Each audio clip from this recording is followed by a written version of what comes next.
श्री गणेशाय नमः. श्री सरस्वत्यै नमः. श्री गुरुभ्यो नमः. श्री मातृपितृभ्यो नमः. श्री कुलदेवताभ्यो नमः. ओम श्री परमात्मने नमः. तर आपण गेल्या 3-4 क्लासमध्ये आपण मनाचे श्लोक, समर्थांचे, रामदास स्वामींचे मनाचे श्लोकांचा अभ्यास करत आहोत. तर प्रत्येक वेळेस हेच गोष्ट सांगते की कारण स्वामींनीच सांगितलेलं आहे की दुसऱ्यांना संस्कार देण्यापेक्षा आपल्या मनावर आपण संस्कार देणं उत्तम आहे. म्हणून रामदास स्वामी स्वतः मनावरच संस्कार देण्यासाठी म्हणूनच हे मनाचे श्लोक रचले आहेत. आणि मनालाच बोध करायला पाहिजे, म्हणून त्याला मनोबोध सुद्धा म्हणतात.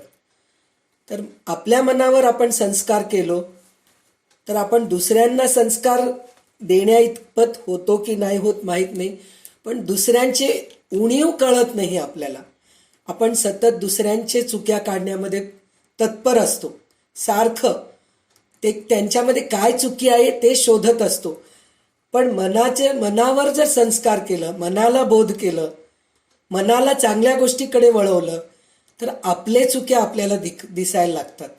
म्हणजे आपण काय चुकतोय, त्या चुकी आपण कसं सुधारायला पाहिजे, या सगळ्या गोष्टीचा आपण अभ्यास करत असतो. तर त्याच्यासाठी म्हणून रामदास स्वामींनी मनावर संस्कार घडवले आहेत आणि मनालाच बोध दिलेले आहेत. तर त्याच मनोबोधाचे, त्याच मनाच्या श्लोकांचे आपण अभ्यास करत आहोत. तर आत्तापर्यंत आपले 60 श्लोक झाले. 60 श्लोक म्हणजे दर क्लासमध्ये आपण 15 श्लोक घेत आलो आहोत. म्हणजे आत्तापर्यंत 4 क्लासेस झालेले आहेत आपले. तर आता हे 5वा क्लास आहे. आणि असे कितीतरी मनावर संस्कार होत आलेले आहेत. आता आज 2 गोष्टीचं संस्कार घडणार आहे. त्यात एक आहे की वादविवाद सोडून द्यायचं. म्हणजे पूजा करणं महत्त्वाचं आहे का, ध्यान करणं महत्त्वाचं आहे का, नामस्मरण करण्याचे महत्त्वाचे आहे का, हे सगळं वाद करण्यापेक्षा आपल्याला जसं जमेल तशी भक्ती करायला पाहिजे. हे एक संस्कार घडणार आहे. दुसरं, प्रभाते मनी रामचिंतित जावा. म्हणजे सकाळच्या वेळेस रामाचं नाव घेतलं तर काय होतं हे आपल्याला रामदास स्वामी सांगत आहेत. तर आता आपण 61 ते 66 7 श्लोक जे आहेत ना, ते वाद सोडून भगवंताची भक्ती कशी करावी हे स्वामी सांगितले आहेत. तर त्याचा पहिला श्लोक असा आहे, उभा कल्पवृक्षा तळी दुःख वाहे, तया अंतरी सर्वदा तेची आहे, जनी सज्जनी वाद हा वाढवावा, पुढे मागुता शोक जीवी धरावा. म्हणजे काय, समजा एखादा माणूस कल्पवृक्षाच्या छायेत उभा आहे, तेथे त्याने मनात दुःखाचा संकल्प केला तर त्याला जन्मभर दुःखच भोगावे लागेल. त्याचप्रमाणे एखादा माणूस संतापाशी गेला आणि व्यर्थ चर्चा करू लागला तर त्यास नंतर जीवनामध्ये दुःखच भोगावे लागते. म्हणजे एखादा माणूस कल्पवृक्षाच्या छायेत उभा आहे, म्हणजे कल्पवृक्ष आहे म्हणून समजा.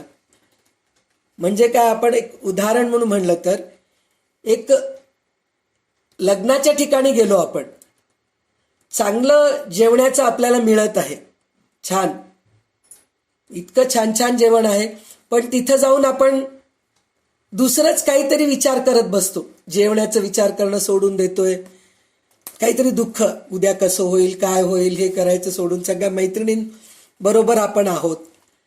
तर मैत्रिणींच्या सोबत असताना मैत्रिणींचा आनंद घ्यायचं सोडून दुसरंच काहीतरी विचार करत बसणं, लक्षच राहत नाही तिकडं.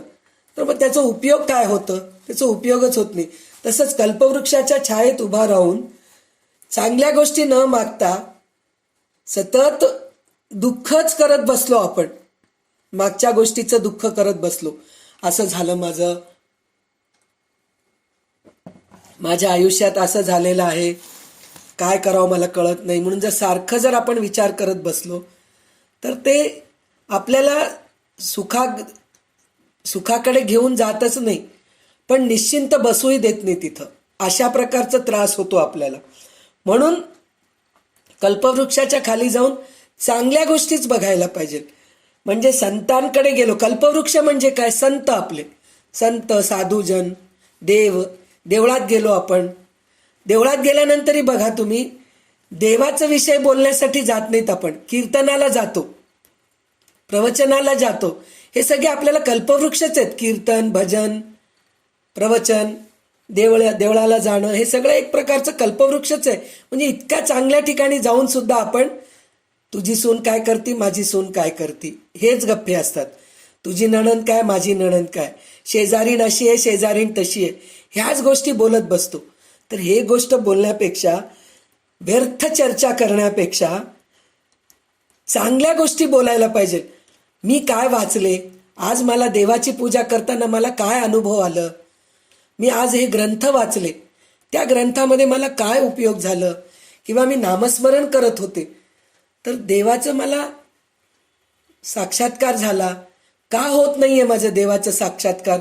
ह्या जर गोष्टी आपण जर चर्चेमध्ये आणलो तर आपली बुद्धी वाढते आणि देवाजवळ जायचं रस्ता अजून चांगलं मिळतं.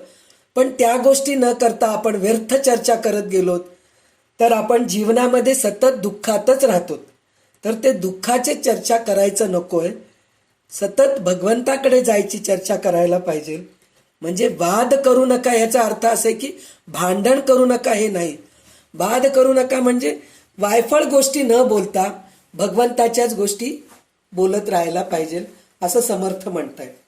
निजध्यास तो सर्व तुटोनी गेला, बळे अंतरी शोक संताप ठेला, सुखानंद आनंद भेदे बुडाला, मनी निश्चयो सर्व खेदे उडाला.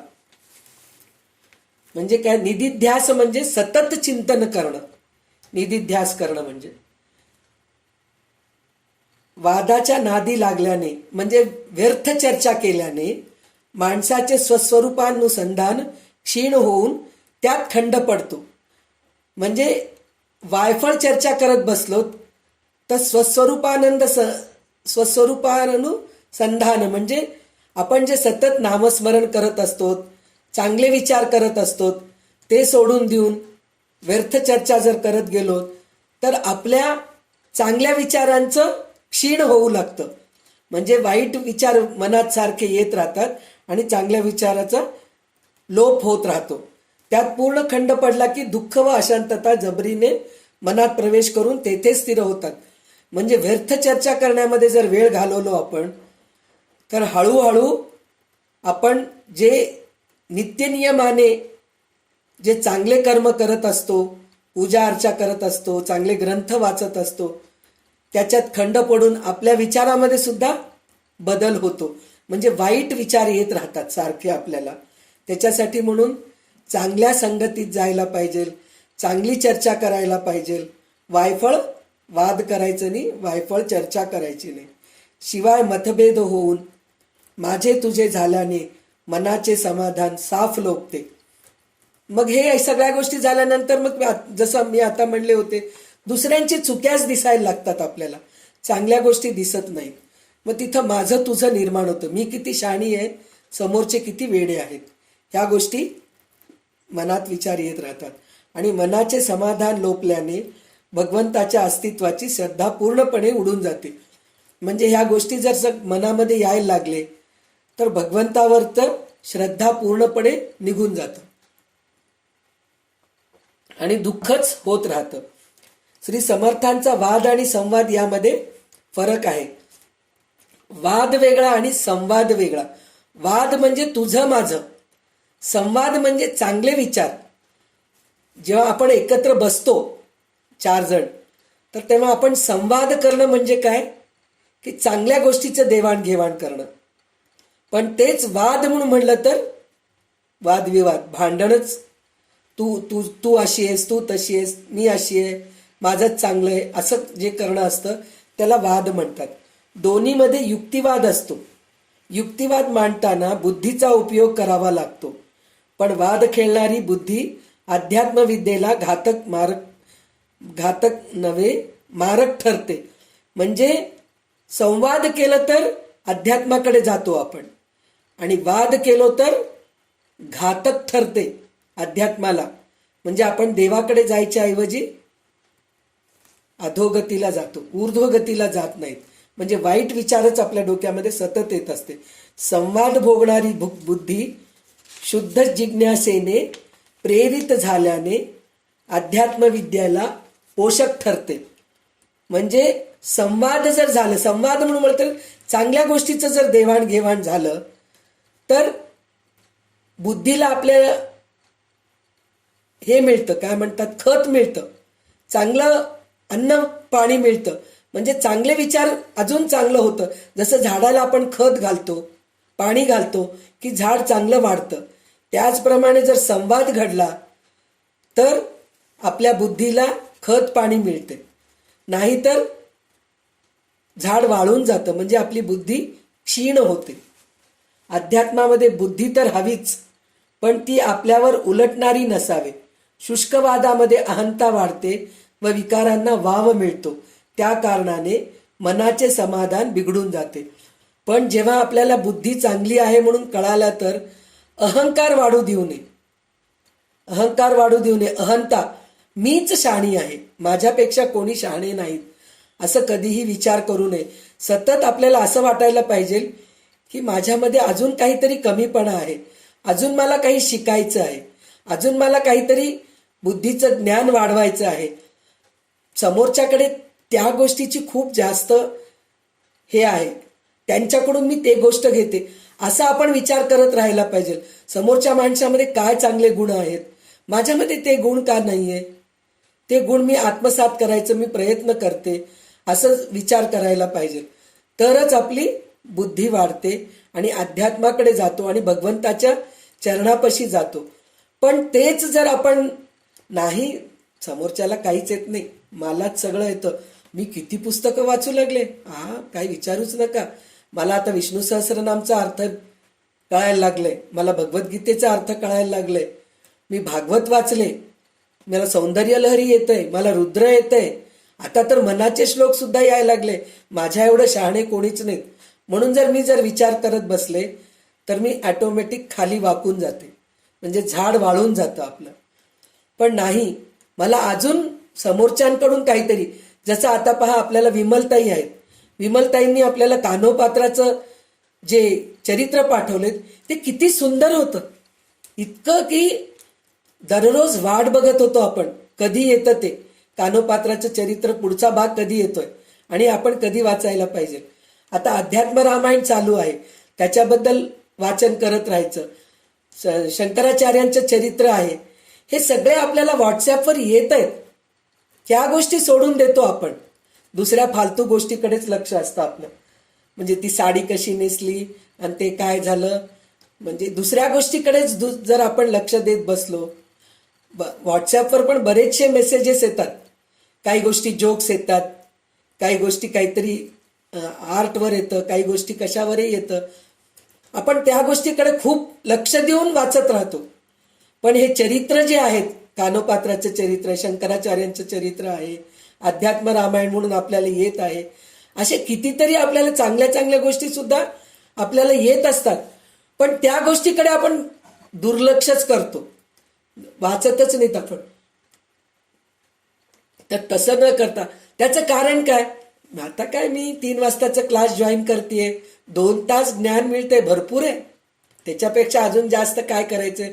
आणि संत सांगितले ना, कोणचं तरी एकच करायला पाहिजे, म्हणून मी एकच गोष्ट नक्की करतेय बरं का, 3 ते 5 क्लास अटेंड करतेय. पण ते 3 ते 5 क्लास अटेंड करताना सुद्धा पुस्तकामध्ये, वाचनामध्ये किंवा ऐकण्यामध्ये लक्ष नसलं, दुसरीकडेच कुठेतरी लक्ष असलं तर त्याचा काही उपयोगच नाहीये. तर तसं करून चालत नसतं. तर तिथं काय झालं, आपला अहंकार निर्माण झालं की मी 3 ते 5 क्लास जॉईन करतेय, मला सगळं काही येतंय.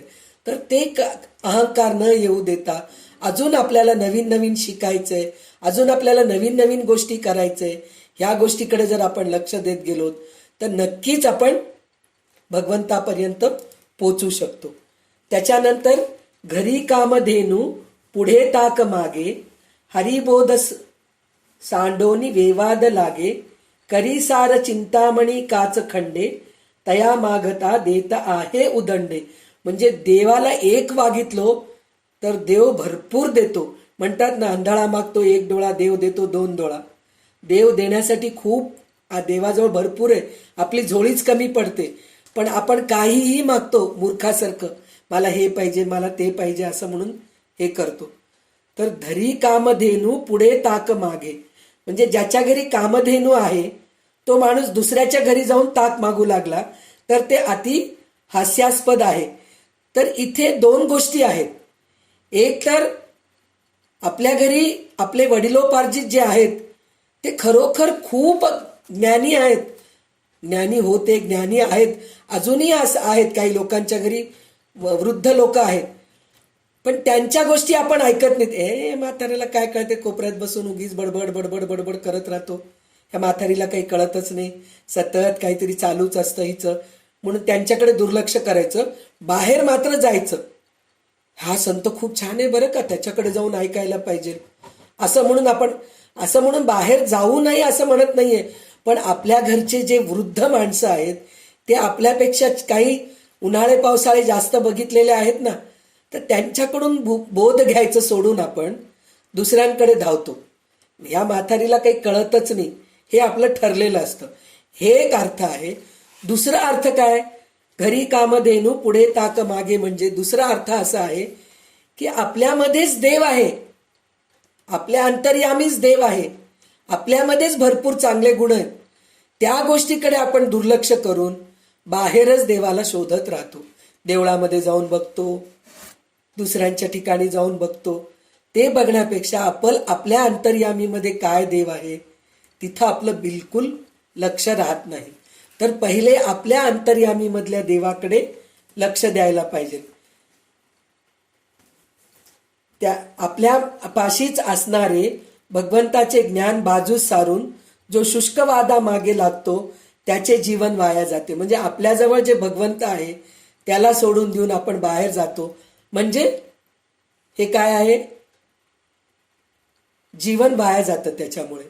म्हणजे काय म्हणतात ना, आपल्याला आता होत नाही वयामानाने, यात्रेला जाणं आपल्याला होत नाही, तर त्या गोष्टीचा आपण खेद करत बसतो. माझे गुडघे दुखायला लागलेत हो, कंबर दुखायला लागली, बसमध्ये मी जास्त बसू शकत नाही, रेल्वेमध्ये चढणं उतरणं मला होत नाही हो, मला बॅग घेऊन जाता येत नाही यात्रेला, म्हणून दुःख करत बसतो. पण त्याच्याऐवजी मी ते जाऊ शकत नाही, त्याच्यापेक्षा मी घरी बसून पुष्कळशे ग्रंथ वाचू शकते, चांगले चांगले प्रवचन ऐकू शकते, चांगले चांगले कीर्तन ऐकू शकते. आजकाल यूट्यूबवर कितीतरी प्रकारचे चांगल्या चांगल्या गोष्टी आपल्याला ऐकायला मिळत आहेत, शिकायला मिळत आहेत. शिकणं जरी होत नसेल तर कमीत कमी ऐकायला तरी मिळतं. डोळ्याला दिसत नाही तर कमीत कमी आपण ऐकू शकतो. जर डोळ्याला दिसत असताना चांगले चांगले ग्रंथ आपल्या वडिलोपार्जित आपल्या घरामध्ये पडलेले असतात, आपण त्या गोष्टीकडे लक्षच देत नाही. असं आपले स्वतःचेच अनुभव आहेत ना. भगवद्गीता देवघरामध्ये ठेवून पूजा करत होतो आपण, पण जेव्हा आपण भगवद्गीतेचे क्लासेस जॉईन केलो तेव्हा भगवद्गीतेची गोडी किती निर्माण झाली आपल्यामध्ये. भगवद्गीता शिकावं वाटलं, भगवद्गीता शिकल्यानंतर त्याचा अर्थ काय हे कळून घ्यावं वाटलं. त्याचा अर्थ कळाल्यानंतर आता आपल्याला नवीन नवीन ग्रंथांचे अभ्यास करावा असं इच्छा होत आहे. तर त्याचं कारण काय, आपल्या घरी ग्रंथ आहेत पण आपण त्या ग्रंथांचं दुर्लक्ष करतो, त्या ग्रंथांकडे लक्षच देत नाही. तर ते न करता घरी कामधेनू पुढे ताक मागे, म्हणजे घरात असलेल्या गोष्टीकडे आपण दुर्लक्ष करतो आणि बाहेर जाऊन वेळ वाया घालत राहतो आपण.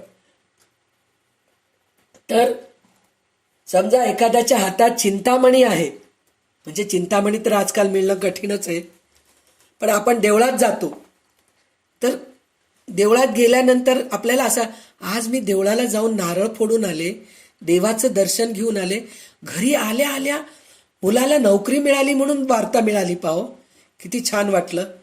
मी आज दर आठवड्यातून 2 दिवस मनाचे श्लोक वाचल्यापासून मनाला खूप समाधान मिळतंय हो. खूपच छान वाटतंय. हे सगळं कळतंय आपल्याला, पण ह्या सगळ्या गोष्टी कळाल्यानंतर सुद्धा आज मी मनाच्या श्लोकाचा क्लास जॉईन करते. देवा, मला आज संध्याकाळी मस्त काहीतरी चांगली वार्ता ऐकव ही इच्छा करतो, किंवा चांगलं मला काहीतरी, माझा नवरा येताना काहीतरी छान साडी घेऊन यावं, किंवा येताना काहीतरी गोड घेऊन यावं, अशी इच्छा आपण निर्माण करतो. पण त्याच्याऐवजी देवा, आज मी मनाच्या श्लोकाचा अभ्यास केले तर देवा तुझा साक्षात्कार घडू दे, असं जर आपण केलं, किंवा देवा सतत तुझ्या नामस्मरणामध्ये मी राहू दे, असं जर आपण देवाजवळ मागितलो तर देव नक्कीच देतो. पण आपण इतके मूर्ख आहोत की त्या गोष्टी सोडून देऊन माझ्या मुलाला नोकरी मिळू दे, माझ्या मुलाचं अजून एक फ्लॅट होऊ दे, ह्या सगळ्या गोष्टीकडे आपण लक्ष देत राहतो. तर चिंतामणी हातामध्ये आल्यानंतर काचेचे तुकडे मागतो म्हणे आपण. चिंतामणी हातात असताना चांगल्या गोष्टी विचारायचं सोडून देऊन काचेचे तुकडे मागत असतो म्हणे. म्हणून ते काच खडे करी सार चिंतामणी काच खडे तया मागता देत आहे उदंडे म्हणून म्हणतात. म्हणजे जर चिंतामणी हातामध्ये असताना जर आपण काचेचे खडे मागू लागलो, काचेचे तुकडे मागू लागलो, तर मूर्ख आहेत आपण. तो देतो आपल्याला भरपूर, रत्न देतो, हिरे देतो, माणिके देतो, ते घ्यायचं सोडून देऊन आपण काचाचे तुकडेच वेचत बसतो. म्हणजे संसारातल्याच भोगाच्या गोष्टी मागत राहतो. कार दे, गाडी दे, बंगला दे, हे दे, ते दे मागत राहतो. मला समाधान दे, मला शांती दे, मला निश्चलता दे, हे विचार कधी आपण मागत नाही देवाजवळ.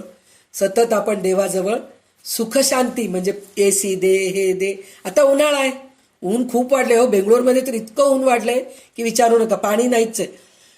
मला AC पाहिजे देवा, म्हणून मी देवाजवळ AC जर मागत बसले, त्याच्याऐवजी देवा, बेंगलोरमध्ये पहिले जसे झाडं होते तसे झाड लावायला देवाला माणसांमध्ये बुद्धी घाल, चांगलं हिरवळ होऊ दे. देवा, बेंगलोरमध्ये पहिले जसं पाऊस पडत होतं तसं चांगलं पाऊस पडू दे, चांगलं पाणी मिळू दे. हे मागत नाहीत आपण. माझ्याविषयीच मी विचार करणार. माझ्याजवळ ॲक्वागार्ड नव्हतं, देवा मला ॲक्वागार्ड आणून दे. देवा, माझ्याजवळ AC नाहीये, देवा मला AC आणून दे. म्हणजे ह्या गोष्टीचंच आपण विचारत राहतो. चिंतामणी हातामध्ये असताना काचेचे खडे आपण मागत राहतो. तर अतिमूढ त्या दृढ बुद्धी असेना, अति काम त्या राम चित्ती वसेना, अति लोभ त्या क्षोभ होईल जाणा, अति विषयी सर्वदा दैन्यवाणा. हे 64वा श्लोक आहे, 64. जो अति अज्ञानी असतो त्याची बुद्धी स्थिर राहत नाही. जो अति कामलंपट असतो त्याच्या अंतःकरणात भगवंत ठरत नाही. जो अति लोभी असतो त्याचे मन कधी स्वस्थ राहत नाही. सारांश, जो अतिभोगी असतो तो सदैव लाचार असतो. म्हणजे जो अज्ञानी असतो त्याला काहीच कळत नाही, तर त्याची बुद्धी स्थिर राहत नाही. म्हणजे अज्ञानी असतो म्हणून म्हणलं तर खरं तर अज्ञानामध्येच ज्ञान आहे म्हणून म्हणतो. त्याचं कारण काय की त्याची श्रद्धा खूप असते अज्ञानी माणसाची. एकावर तो श्रद्धा ठेवतो, तो जे सांगितलं ते करतो, तर त्याचं सगळं काही चांगलं होतं.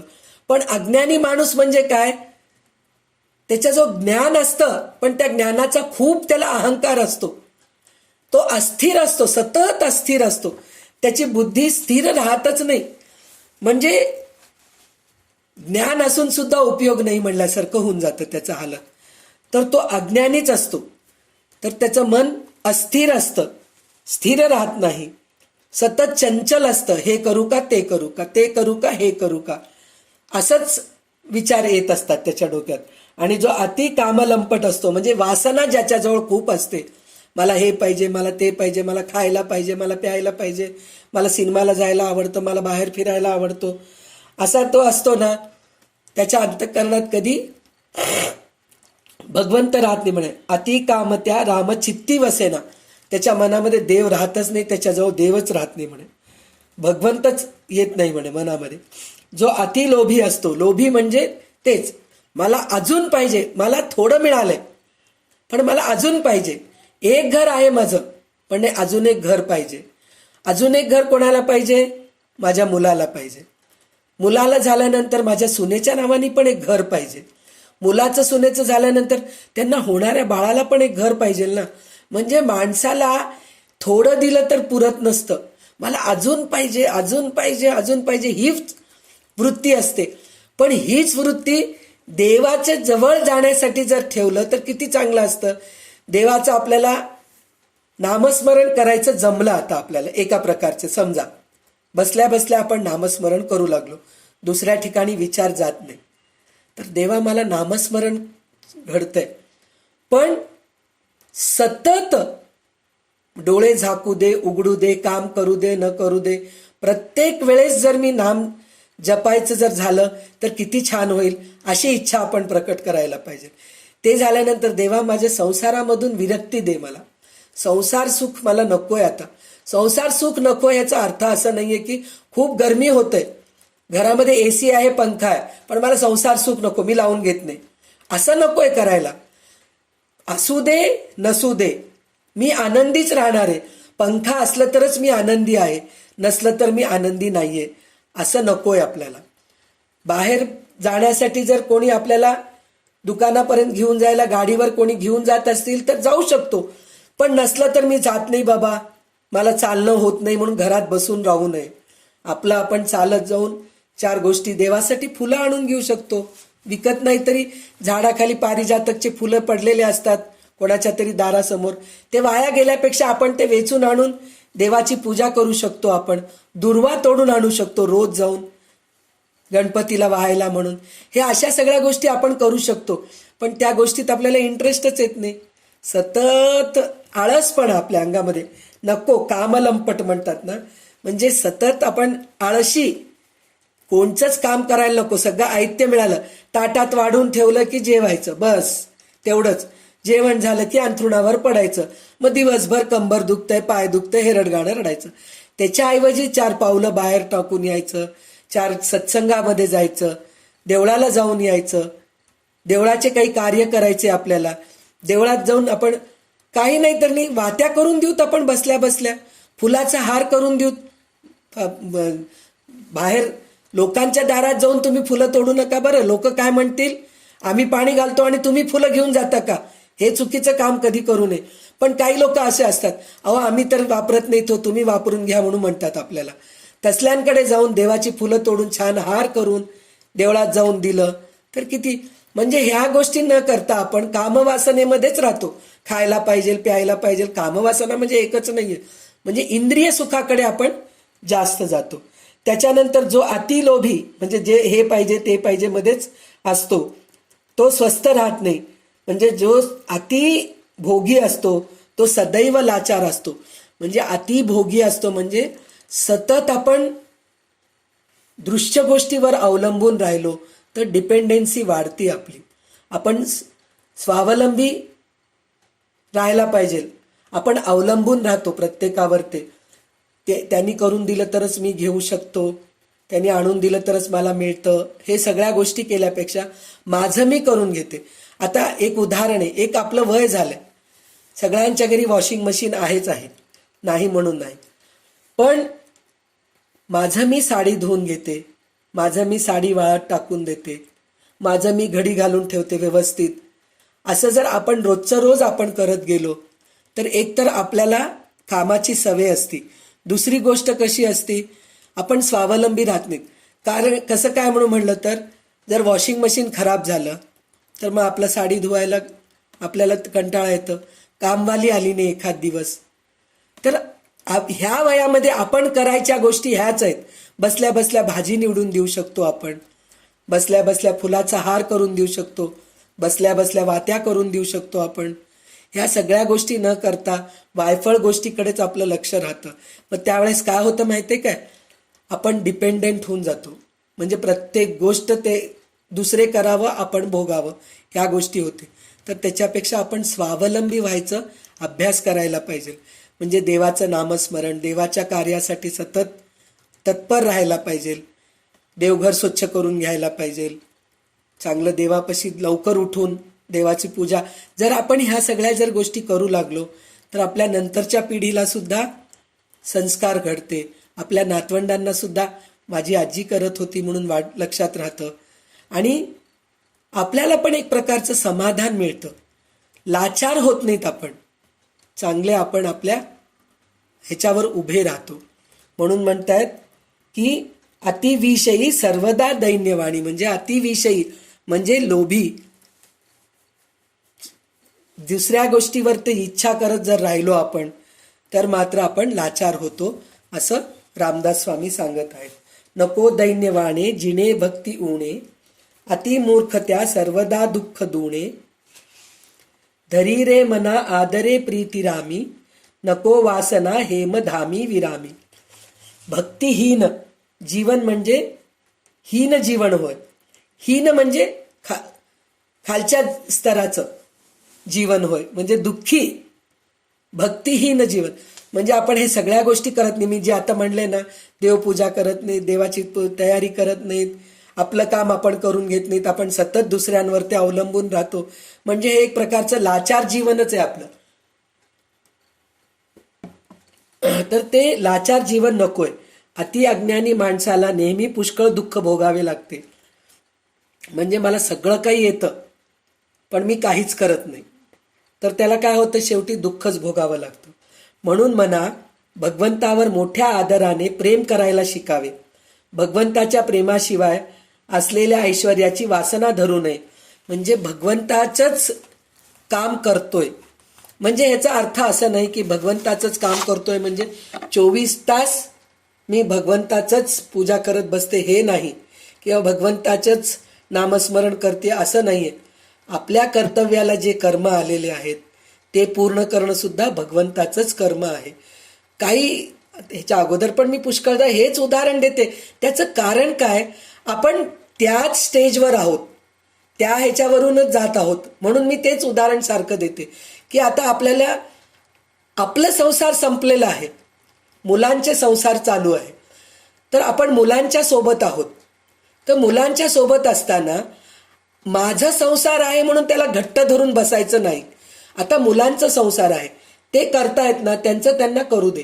त्यांना जर माझ्या मदतीची गरज आहे तर मी नक्कीच करणार. पण त्यांना माझ्या मदतीची गरजच नाहीये तर मी मध्ये मध्ये जाऊन मी करते मी करते मी करते म्हणणं मूर्खपणा आहे, हे अज्ञानीपणा आहे. म्हणजे अजूनही मीपणा सुटलेलं नाहीये. हे माझं घर आहे, माझं केली ना, तुझ्या संसारामध्ये तू भरपूर केलेलं आहे. तुम्ही केलात म्हणूनच तुमचे मुलं आज ह्या स्टेजवर आलेत ना. तुम्ही जर केला नसतात तर मुलं ह्या चांगल्या संस्काराचे राहिले असते का? नाही राहिले असते, कुठल्या तरी वाईट व्यसनाला हे गेले असते. तर आज तुम्ही आत्तापर्यंत इतकं चांगलं करत आलात म्हणूनच तुमचे मुलं चांगल्या नोकरीला लागले, चांगलं घर घेतलेले आहेत, चांगले संस्कार आहेत, त्यांचे चांगले मित्र आहेत, सगळं काही आहे. पण ते सगळं झाल्यानंतर सुद्धा आता सुद्धा मी सांगितलेलंच माझा मुलगा ऐकाव, मी सांगितलेलंच माझी सून ऐकाव, हे अज्ञानीपणा सोडून द्यायला पाहिजे. तर ते जर सोडलो नाहीत आपण तर आपल्याला दुःख भोगावं लागतं. कारण मुलं ऐकत नाहीत, कारण त्यांचे विचार वेगळे आहेत, आपले विचार वेगळे आहेत. आपल्या विचाराप्रमाणे चालावं म्हणजे होत नसतं. त्याच्यासाठी अज्ञानपणा दूर सोडून देऊन ज्ञानी माणसासारखं आपल्या वाटेला जे कर्म आलेले आहेत तेवढं कर्म करायचं, बाजूला सरकायचं आणि आपलं नामस्मरण चालू ठेवायचं. चांगले ग्रंथ वाचायचे, चांगले यूट्यूबवर ते प्रवचन ऐकायचे, कीर्तन ऐकायचे, स्तोत्र ऐकायचं. शिकता आलं नाही, वाचता नाही आलं तर कमीत कमी ह्या गोष्टी करू शकतो आपण, ह्या गोष्टी करायला पाहिजेत. म्हणून मना भगवंतावर मोठ्या आदराने प्रेम करायला शिकावे. धरी रे मना आदरे प्रीती रामी म्हणतात. धरी रे मना आदरे प्रीती रामी म्हणजे भगवंतावर मोठ्या आदराने प्रेम करायला शिकावं, म्हणजे भगवंताचंच विचार करावं असं म्हणतात. आणि शेवटी काय म्हणतात, नको मासना हेमधामी विरामी. हेमधाम म्हणजे हेम म्हणजे सोनं, सोन्याचे घर. तर ते सोन्याचे घर कुठं आहे, तर रामा वाचून नाहीये ते सोन्याचं घर. तर ऐश्वर्य असावे पण ते भगवंताला जोडून मागावे. अशा ऐश्वर्याचे संपत्ती दुष्परिणामकारक भोगावे लागत नाही. आणि भगवंताच्या प्रेमाशिवाय असलेल्या ऐश्वर्याची वासना करू नये. भगवंताच्या प्रेमाविषयी असलेल्या ऐश्वर्याची वासना धरू नकोस म्हणजे जे आपल्या सौख्यासाठी आहे ते सोडून देऊन दुसऱ्या गोष्टी जर मागत बसलो आपण तर त्याचा उपयोग नाहीये. तर आता आपल्या सौख्याचं काय आहे? देवाचं नामस्मरण सतत आपल्या मुखामध्ये राहायला पाहिजे. हे आपण ऐश्वर्य मागायला पाहिजे देवाजवळ. हे सोनं आपण मागायला पाहिजे. आपण हे सोनं हे ऐश्वर्य न मागता दृश्यसृष्टीचंच ऐश्वर्य मागत राहतो. ते न मागता आपण सतत ऐश्वर्य असं मागावं की भगवंताच्या विषयी प्रेम जडावं, भगवंताच्याच ठिकाणी मला जायला मिळावं. देवा आता 7 दिवस कीर्तन माला आहे बरोबर का त्या भगवतीच्या देवळामध्ये. तिथं मला दररोज जायला वेळ करून दे. त्याच्यामध्ये मला अडथळा आणू नकोस देवा. त्यावेळेस मला दुसरं कोणचंही हे येऊ नये. मी त्या गोष्टीसाठी नक्कीच जाईन. असं जर आपण भगवंताचं जवळ मागायला शिकलो तर भगवंत आपल्या जवळ येतो. ते न मागता आपण दुसरंच काहीतरी सतत म्हणलं ना दृश्यसृष्टीकडेच आपलं लक्ष असतं. तर त्या गोष्टीकडे दुर्लक्ष करून चांगल्या गोष्टी जर आपण भगवंताजवळ मागितलो तर आपल्याला शेवटपर्यंत सुख मिळते.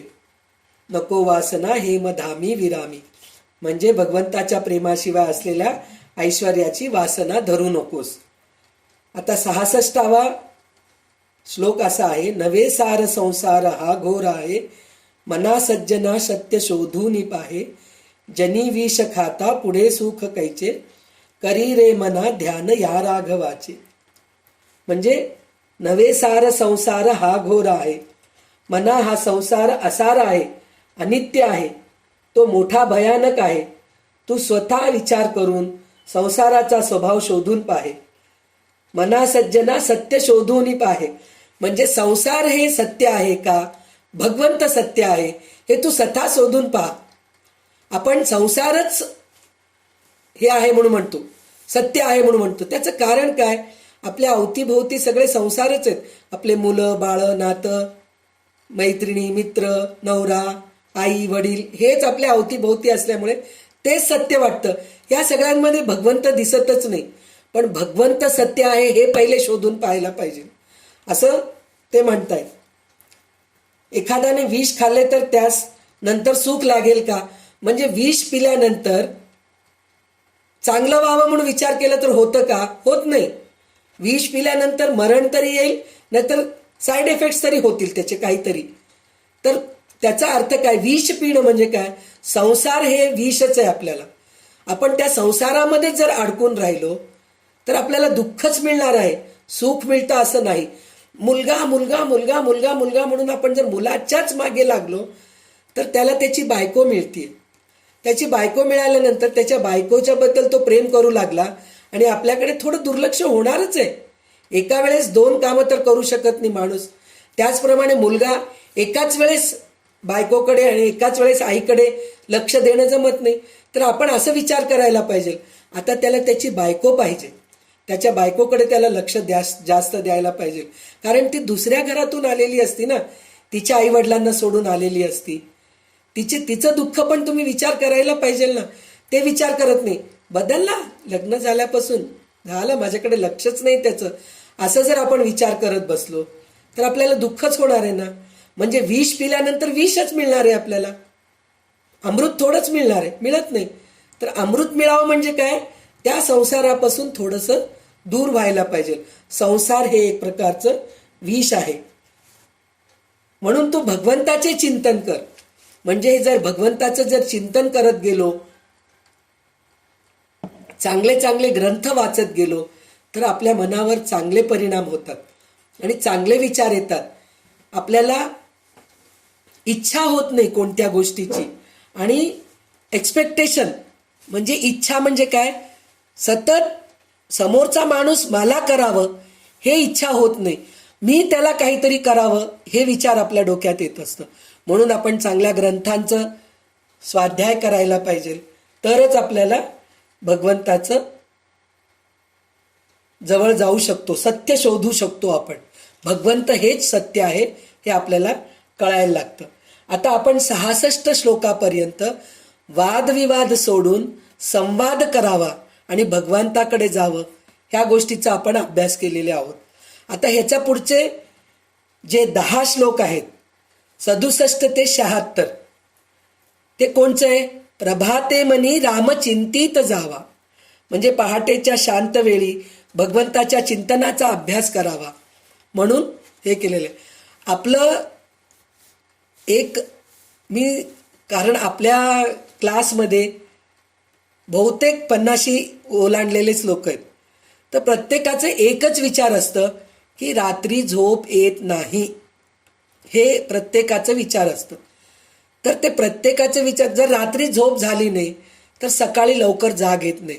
जरी सकाळी जाग आली तरी अस्थिरपणा असतं, अशांत असतं, चिडचिड होत असतं आपल्याला, कारण झोप झाली नाही म्हणून चिडचिड होत असतं. तर आपण रात्रीची झोप चांगली यावी म्हणजे दिवसभर कष्ट करायला पाहिजे. दिवसभर कष्ट करायला पाहिजे म्हणून म्हणलं तर शारीरिक कष्ट करायची गरज नाही आहे. शारीरिक कष्ट आपल्याला होतच नाही, या वयामध्ये आपल्याला शारीरिक कष्ट होत नाही.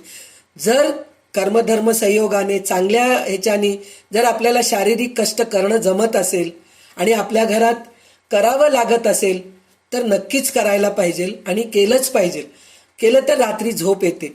जर ते नाही झालं तर आपलं मन शांत राहण्यासाठी म्हणून चांगल्या ग्रंथांचं अभ्यास करायला पाहिजे, म्हणजे मन शांत राहतं. पण आपण दिवसभर संसाराची चिंता करत राहतो, मग रात्री झोपताना सुद्धा आपल्याला त्या संसाराची चिंता डोक्यात घोळत राहतं, त्याच्यामुळे झोप येत नाही. मग सकाळी रामाचं नाव कुठून येणार तुम्हाला? येत नाही. सकाळी उठल्यानंतर सुद्धा तेच काळजी, तीच चिंता, कसं होईल काय होईल, कसं होईल काय होईल, हे न करता भगवंताचं नामस्मरण. रात्री झोप आली नाही आली, सगळ्यात चांगलं उत्तम झोपेची गोळी कोणची आहे माहित आहे का तुम्हाला? मी हे एक सिक्रेट सांगते. रात्री झोपताना देवाचं ग्रंथ घेऊन जर वाचत बसलो, न विचार करता सुद्धा झोप लागती. बघा तुम्ही ते प्रयोग करून बघा. झोपेची गोळी घ्यायची गरजच नाहीये. तर कमीत कमी झोप येण्यासाठी तरी देवाचं ग्रंथ घेऊन बसा. म्हणजे रात्री झोपताना जर देवाचं चांगलं काहीतरी वाचू लागलो, देवाचं काहीतरी चांगलं ऐकू लागलो, तर सकाळी उठल्यानंतर सुद्धा आपल्याला देवाचं नामस्मरण करायला मिळतं. तर कमीत कमी झोप येण्यासाठी म्हणून तरी डोक्याशी उशाशी आपल्या एक कोणचं तरी मनाच्या श्लोकाचे पुस्तक, विष्णू सहस्रनामचं पुस्तक, गीतेचं पुस्तक, कोणचं तरी एक असं देवाचं पुस्तक आपल्याजवळ ठेवून झोपायला पाहिजे. आणि रात्री झोपताना ते पुस्तक घेऊन वाचत बसून जर झोपलो आपण तर नक्कीच झोपही चांगली येते आणि दुसऱ्या दिवशी चिडचिड पण होत नाही आणि सकाळी उठल्यानंतर ऑटोमॅटिक तुम्हाला विचारच करायची गरज नाही, आपसुकच देवाचं नाम येतं. तर तिथं काय? घनश्याम हा राम लावण्य रूपी, महाधीर गंभीर पूर्ण प्रतापी, करी संकटी सेवकाचा कुडावा, प्रभाते मनी राम चिंतित जावा. म्हणजे घनश्याम हा राम लावण्य रूपी. घनश्याम म्हणजे काय? रंगाने सावळा असणारा भगवंत, म्हणजे मूर्तिमंत सौंदर्य आहे. रामकृष्ण हे जे आहेत सावळे आहेत, म्हणून त्यांनी घनश्याम हा राम लावण्य रूपी म्हटलेले आहे. महाधीर गंभीर पूर्ण प्रतापी, तसाच तो अतिशय धैर्यवान व अगाध आहे. त्याच्या एवढा पराक्रमी कोणी नाही. आपल्या सेवकावर संकट आले असता तो सेवकाचे रक्षण करतो. अशा त्या भगवंताचे पहाटेच्या समयी चिंतन करावे. म्हणजे कोणाचं चिंतन करावं म्हणून म्हणतायत समर्थ, की रंगाने सावळा जो आहे असा रामाचं चिंतन कर, आणि जो अतिशय धैर्यवान आगाध आहे अशा रामाचा चिंतन कर तू. केव्हा? रात्री झोपताना कर. त्याच्या एवढा पराक्रमी कोणी नाही असं विचार कर. आणि आपल्या सेवकावर संकट आले असता सेवकाचे रक्षण करतो अशा त्या भगवंताचे जर रात्री झोपताना जर चिंतन केले तर पहाटे उठल्यानंतर ऑटोमॅटिक आपसुकच रामाचे चिंतन होते आणि चिंतन करायला पाहिजे. आणि म्हणल्याप्रमाणे आपण सगळ्या गोष्टीचं जर आपण सवय घालत गेलो सकाळी उठल्या उठल्या श्रीराम राम रामेति रमे रामे मनोरमे सहस्रनाम तत्तुल्यम राम नाम वरानने, हे जर 1 2 3 4 असं रोज जर म्हणत गेलो, एक दिवस म्हणलो, दुसऱ्या दिवशी म्हणलो, तिसऱ्या दिवशी म्हटलो, हे अभ्यास करत गेलो आपण, तर 8व्या दिवशी तुम्हाला काही गरजच नाही, डोळे उघडले की तुमच्या तोंडात ते श्लोक यायला सुरू होतं. कराग्रे वसते लक्ष्मी, कर मध्ये सरस्वती, कर मूले तू गोविंदम, प्रभाते कर दर्शनम, हे सगळ्या गोष्टी आपल्या डोळ्यासमोर येतो. तसंच हा श्लोक पण आपल्याला डोळ्यासमोर येतो. घनश्याम हा राम लावण्य रूपी, महाधीर गंभीर पूर्ण प्रतापी, करी संकटी सेवकाचा कुडावा, प्रभाते मनी राम चिंतित जावा. हा श्लोक सुद्धा आपल्याला जर म्हणत गेलो रोज, तर आपसुकच आपल्याला सकाळी उठल्या उठल्या रामाचं चिंतन होणारच. हे 100% होतं असं माझं म्हणणं आहे. आणि माझं म्हणण्यापेक्षा रामदास स्वामी म्हणतायत हे होतं. तर हे करायचं थोडं आपल्याला अभ्यास करावा लागतो. आणि हे करण्यासाठी नुसतं रामाचं नावच घ्यावं असं नाही, तर ते सुरुवातीला रामाचं नाव घेण्यासाठी म्हणून काय काय करावं लागतं त्याचं पण थोडंसं आपल्याला अभ्यास कसं करायचं हे सांगितलेले आहेत. आपले मन भगवंतापाशी गुंतून ठेवण्यास त्याचे चिंतन हाच प्रधान उपाय आहे. म्हणजे आपल्या मनात भगवंत राहावं म्हणजे नामस्मरण करणं हे पहिलं उपाय आहे. त्याच्यानंतर काय करायला पाहिजे, आज आपल्याला दृश्याचे चिंतन करण्याची संचय आहेच.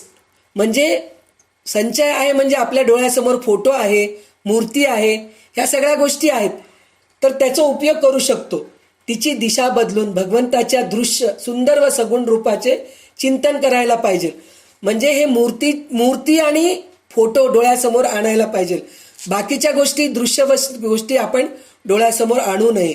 फक्त मूर्ती आणि फोटो जर डोळ्यासमोर आणलो तर आपल्या मनात सतत देव दिसत राहतो. चिंतनाचा अभ्यास करण्यास भगवंताची सजीव मूर्ती घेतल्यास मन तिच्या ठिकाणी जडण्यास विशेष श्रम लागत नाही. जर आपण झोपायच्या आधी भगवंताचा फोटो आहे आपल्या डोळ्यासमोर किंवा भगवंताची मूर्ती आहे, मग त्यावेळेस आपण काय विचार करतो, मी देवापाशी पाय करून झोपतोय. अरे देव कुठं नाहीये, प्रत्येक ठिकाणी देव आहे. मी देवापाशी पाय करून झोपलो हे विचार करू नका. डोळे उघडले की पहिले आपल्याला डोळ्यासमोर देव दिसायला पाहिजे, म्हणजे आपल्या समोर राहायला पाहिजे. म्हणजे आपल्या पायापाशी, म्हणजे एकदम पायापाशी ठेवायचं नाही, भिंतीवर ते एखादा कोनाडा, एखादा शेल्फ आहे किंवा एखादा फोटो, भिंतीवर फोटो लावून ठेवलं तर आपल्याला उठल्या उठल्या देव दिसतो, झोपताना देव दिसतो. तर हे सजीव मूर्ती जर डोळ्यासमोर असले तर आपल्याला खूप सोपं जातं. म्हणे जास्त श्रम करावं लागत नाही. प्रथम संबंध मूर्ती मनापुढे राहत नाही, उभी राहिली तरी सजीवपणे येत नाही. म्हणजे जर डोळ्यासमोर जर मूर्ती असेल, त्याची सवय जर झाली आपल्याला रोज बघायची, तर डोळे बंद केल्यानंतर सुद्धा आपल्याला मूर्ती दिसते. त्याच्यासाठी वेगळा अभ्यास करावा लागत नाही. डोळे बंद केल्या केल्या आपल्याला मूर्ती, देवाचा फोटो आपल्याला दिसतं. म्हणून भगवंताच्या गुणाचे चिंतन करावे. गुणाचे चिंतन करू लागले की भगवंताचे चरित्र आठवू लागते. राम म्हणलं की आपल्याला रामाचं चरित्र आठवण यायला पाहिजे, असं व्हायला पाहिजे. श्रीकृष्ण म्हणलं की भागवत आठवायला पाहिजे, कृष्णाचे लीला आठवायला पाहिजे. तर त्याच्यामध्ये आपल्याला अजून एक अभ्यास करता येतो. शुद्ध ब्रह्म परात्पर राम, कालात्मक परमेश्वर राम, शेषतल्प सुख निद्रित राम, ब्रह्माद्यमर प्रार्थित राम, चंड किरण कुल मंडित राम, श्रीमद दशरथ नंदन राम. हे जर आपण जर राम अष्टोत्तरचं जे रामाचं जे नाम रामायण जर आपण जर वाचलो रात्री झोपताना किंवा सकाळी उठल्यानंतर, पूर्ण रामाचं चरित्र आपल्या डोळ्यासमोर येतं. पण ते नामाकडे लक्ष द्यायला पाहिजे. मुखाने नाम चालू आहे, लक्ष दुसऱ्या ठिकाणी आहे, असं व्हायला पाहिजे, नको व्हायला पाहिजे. म्हणजे जर हे रामाचं जर नाम रामायण म्हणून जे स्तोत्र श्लोक आहे ते जर आपण वाचू लागलो तर पूर्ण रामायण आठवण येतं आपल्याला.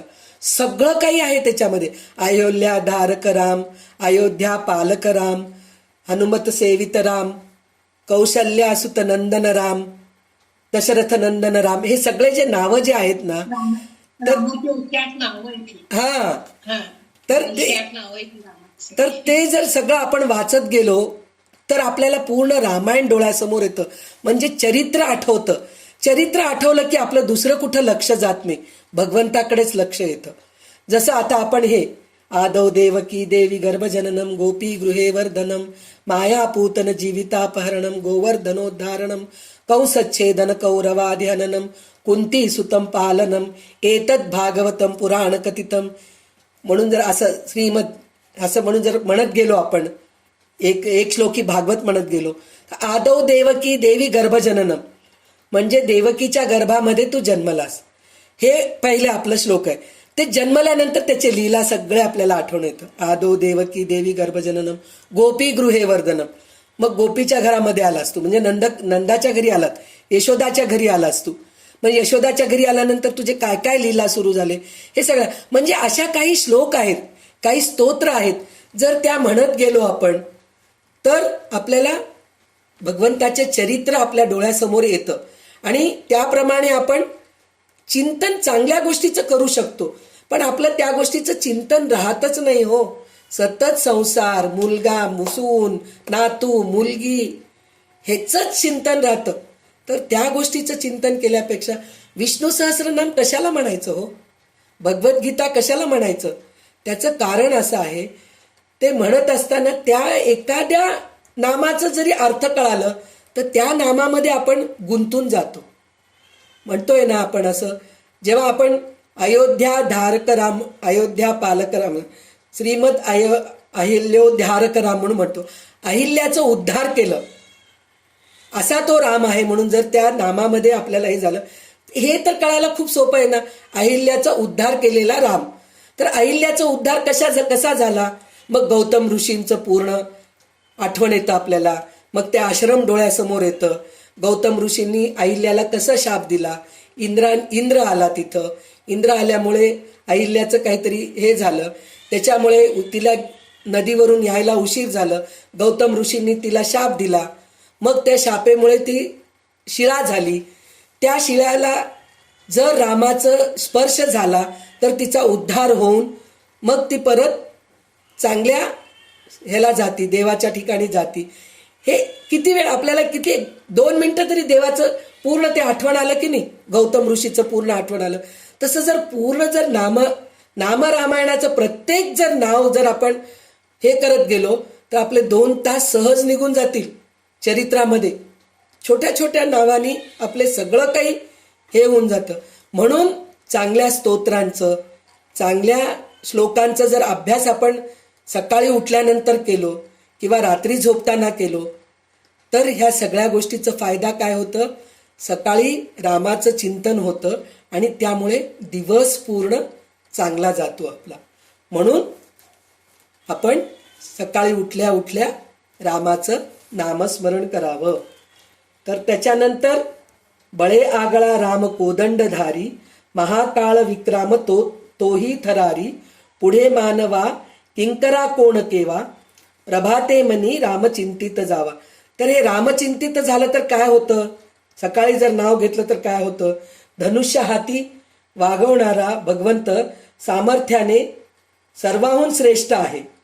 साऱ्या विश्वाला खाऊन टाकणाऱ्या प्रलयकाला सगळे घाबरतात, पण तोही भगवंतासमोर भयाने थरथर कापतो. मग यत्किंचित माणसाचे भगवंतापुढे महत्व कितीसे असणार, अशा त्या भगवंताचे पहाटेच्या समयी चिंतन करावा.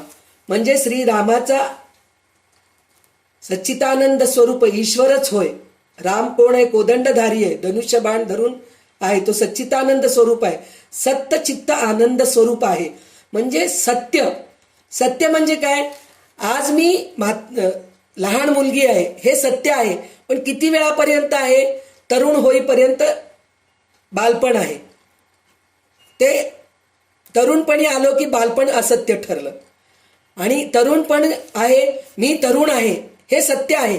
ह्याच्यामध्ये आपण खूप ह्याच्यात राहतो, म्हणजे काय अहंकारामध्ये राहतो, मी तरुण आहे, माझ्यामध्ये शक्ती खूप आहे, माझं रक्त खूप गरम आहे, ह्या सगळ्या गोष्टीचं हे सत्य आहे.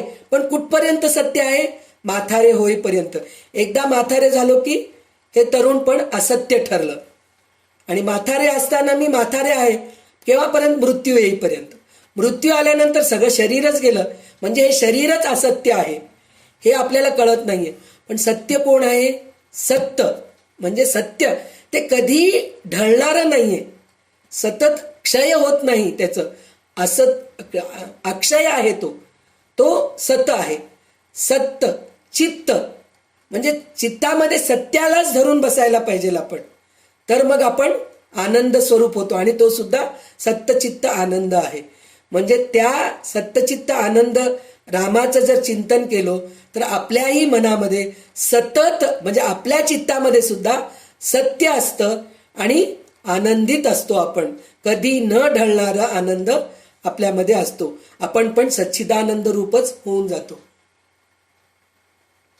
म्हणून सत्यचित्त आनंदाचाच आपण शोध करायला पाहिजे. त्यालाच येथे भगवंत म्हटले आहे. त्या भगवंताचे सामर्थ्य अनंत व अपार असल्याने सामान्य माणसाला त्याची कल्पना येणेच शक्य नाहीये. म्हणजे आता जे सांगितलं ना, हे कल्पनाच करू शकत नाहीत आपण. काय असत्य आहे, काय सत्य आहे? तारुण्य पण सत्य आहे का? बाल पण सत्य आहे का? म्हातार पण सत्य आहे का? नाही, हे आपण विचार करू शकत नाही. कारण त्या विचार करायची शक्तीच नसते आपल्याला. मी तरुण आहे ह्याच अहंकारामध्ये असतो, माझे शरीर आहे ह्याच अहंकारमध्ये असतो. तर हे सगळं सोडून देऊन सत्य काय आहे ते आपण शोधत नाहीत. इतकेच सांगता येते की एवढे अवाढव्य विश्व मोडून टाकणारी महाकाळ नावाची अचाट शक्ती भगवंतापुढे कह पदार्थ ठरते. असे जर आहे तर माणसाच्या शक्तीचा प्रभाव भगवंतापुढे काहीतरी हिशोब लागेल काय? उदाहरण सांगते. आपण एक रॉकेट तयार करतो, रॉकेट माणूस तयार करतो, एक माणूस तयार करत नाही. त्या रॉकेट तयार करण्यासाठी म्हणून 1000 माणसं त्या कामाला लागलेले असतात, तेव्हा कुठं ते रॉकेट तयार होतो. मग त्या रॉकेटला आपण अंतरिक्षामध्ये सोडायचं आपण एक दिवस ठरवतो. आणि त्याच दिवशी जर जोऱ्याने पाऊस पडला तर ते जाऊ शकत नाही. आणि ज्या कामासाठी आपण ते अंतरिक्ष तयार केलो ते काम न करता दुसऱ्याच ठिकाणी जाऊन पडलं तर ते सुद्धा उपयोग नाही. म्हणजे इतके लोक राहून एक रॉकेट तयार करतात, पण भगवंत इतका मोठा आहे, तो एकटा सगळं काही निर्माण करू शकतो. त्याच्या हातात सगळं काही आहे. त्या भगवंताला सोडून मीच खूप शहाणा आहे असं विचार करणं चुकीचं आहे. तर त्याच्यासमोर आपण काय आहेत? आपण काहीच नाही आहेत. म्हणजे एक भगवंत ते तयार केलेलं रॉकेट असफल करू शकतो, पण 1000 लोक ते रॉकेट तयार करून सुद्धा पूर्ण सफल होजस तर त्यांना वाट बघावं लागतं. जेव्हा ते पूर्ण जागेवर गेल्यानंतर त्या सगळ्या सायंटिस्टच्या चेहऱ्यावर ते आनंद दिसतं. आणि पहिले ते काय करतात? असं करतात. कोणाला करतात? भगवंताला करतात. भगवंता, आज तुझी इच्छा होती म्हणून ते सक्सेसफुली ज्या कामावर जायचं होतं त्या कामावर गेलं. आम्ही हे सगळं निर्माण केलो, पण शेवटी तुझ्या हातातच आहे असं आहे. म्हणजे तो भगवंत इतका अफाट शक्तीचा आहे, त्याच्या समोर 1000 लोकांची शक्ती कमी पडते, असा तो अफाट आहे. म्हणून माणसाने त्याच्या पायी लीन होणे हा उत्तम मार्ग होय. प्रभात काल्याच्या चिंतनाने ही लीनता साधते. म्हणजे सकाळी जर रामाचं नाव घेतलो तर आपल्याला हे भावना निर्माण होते की देवासमोर मी काहीच नाहीये, देवच सगळं काही आहे, हे भावना आपल्यामध्ये निर्माण होतं. त्याच्यानंतर सुखानंदकारी निवारी भयाते जगी भक्ती भावे भजावे तयाते विवेके तजावा अनाचार हेवा प्रभाते मनी रामचिंतित जावा. भगवंत परमानंद देतो.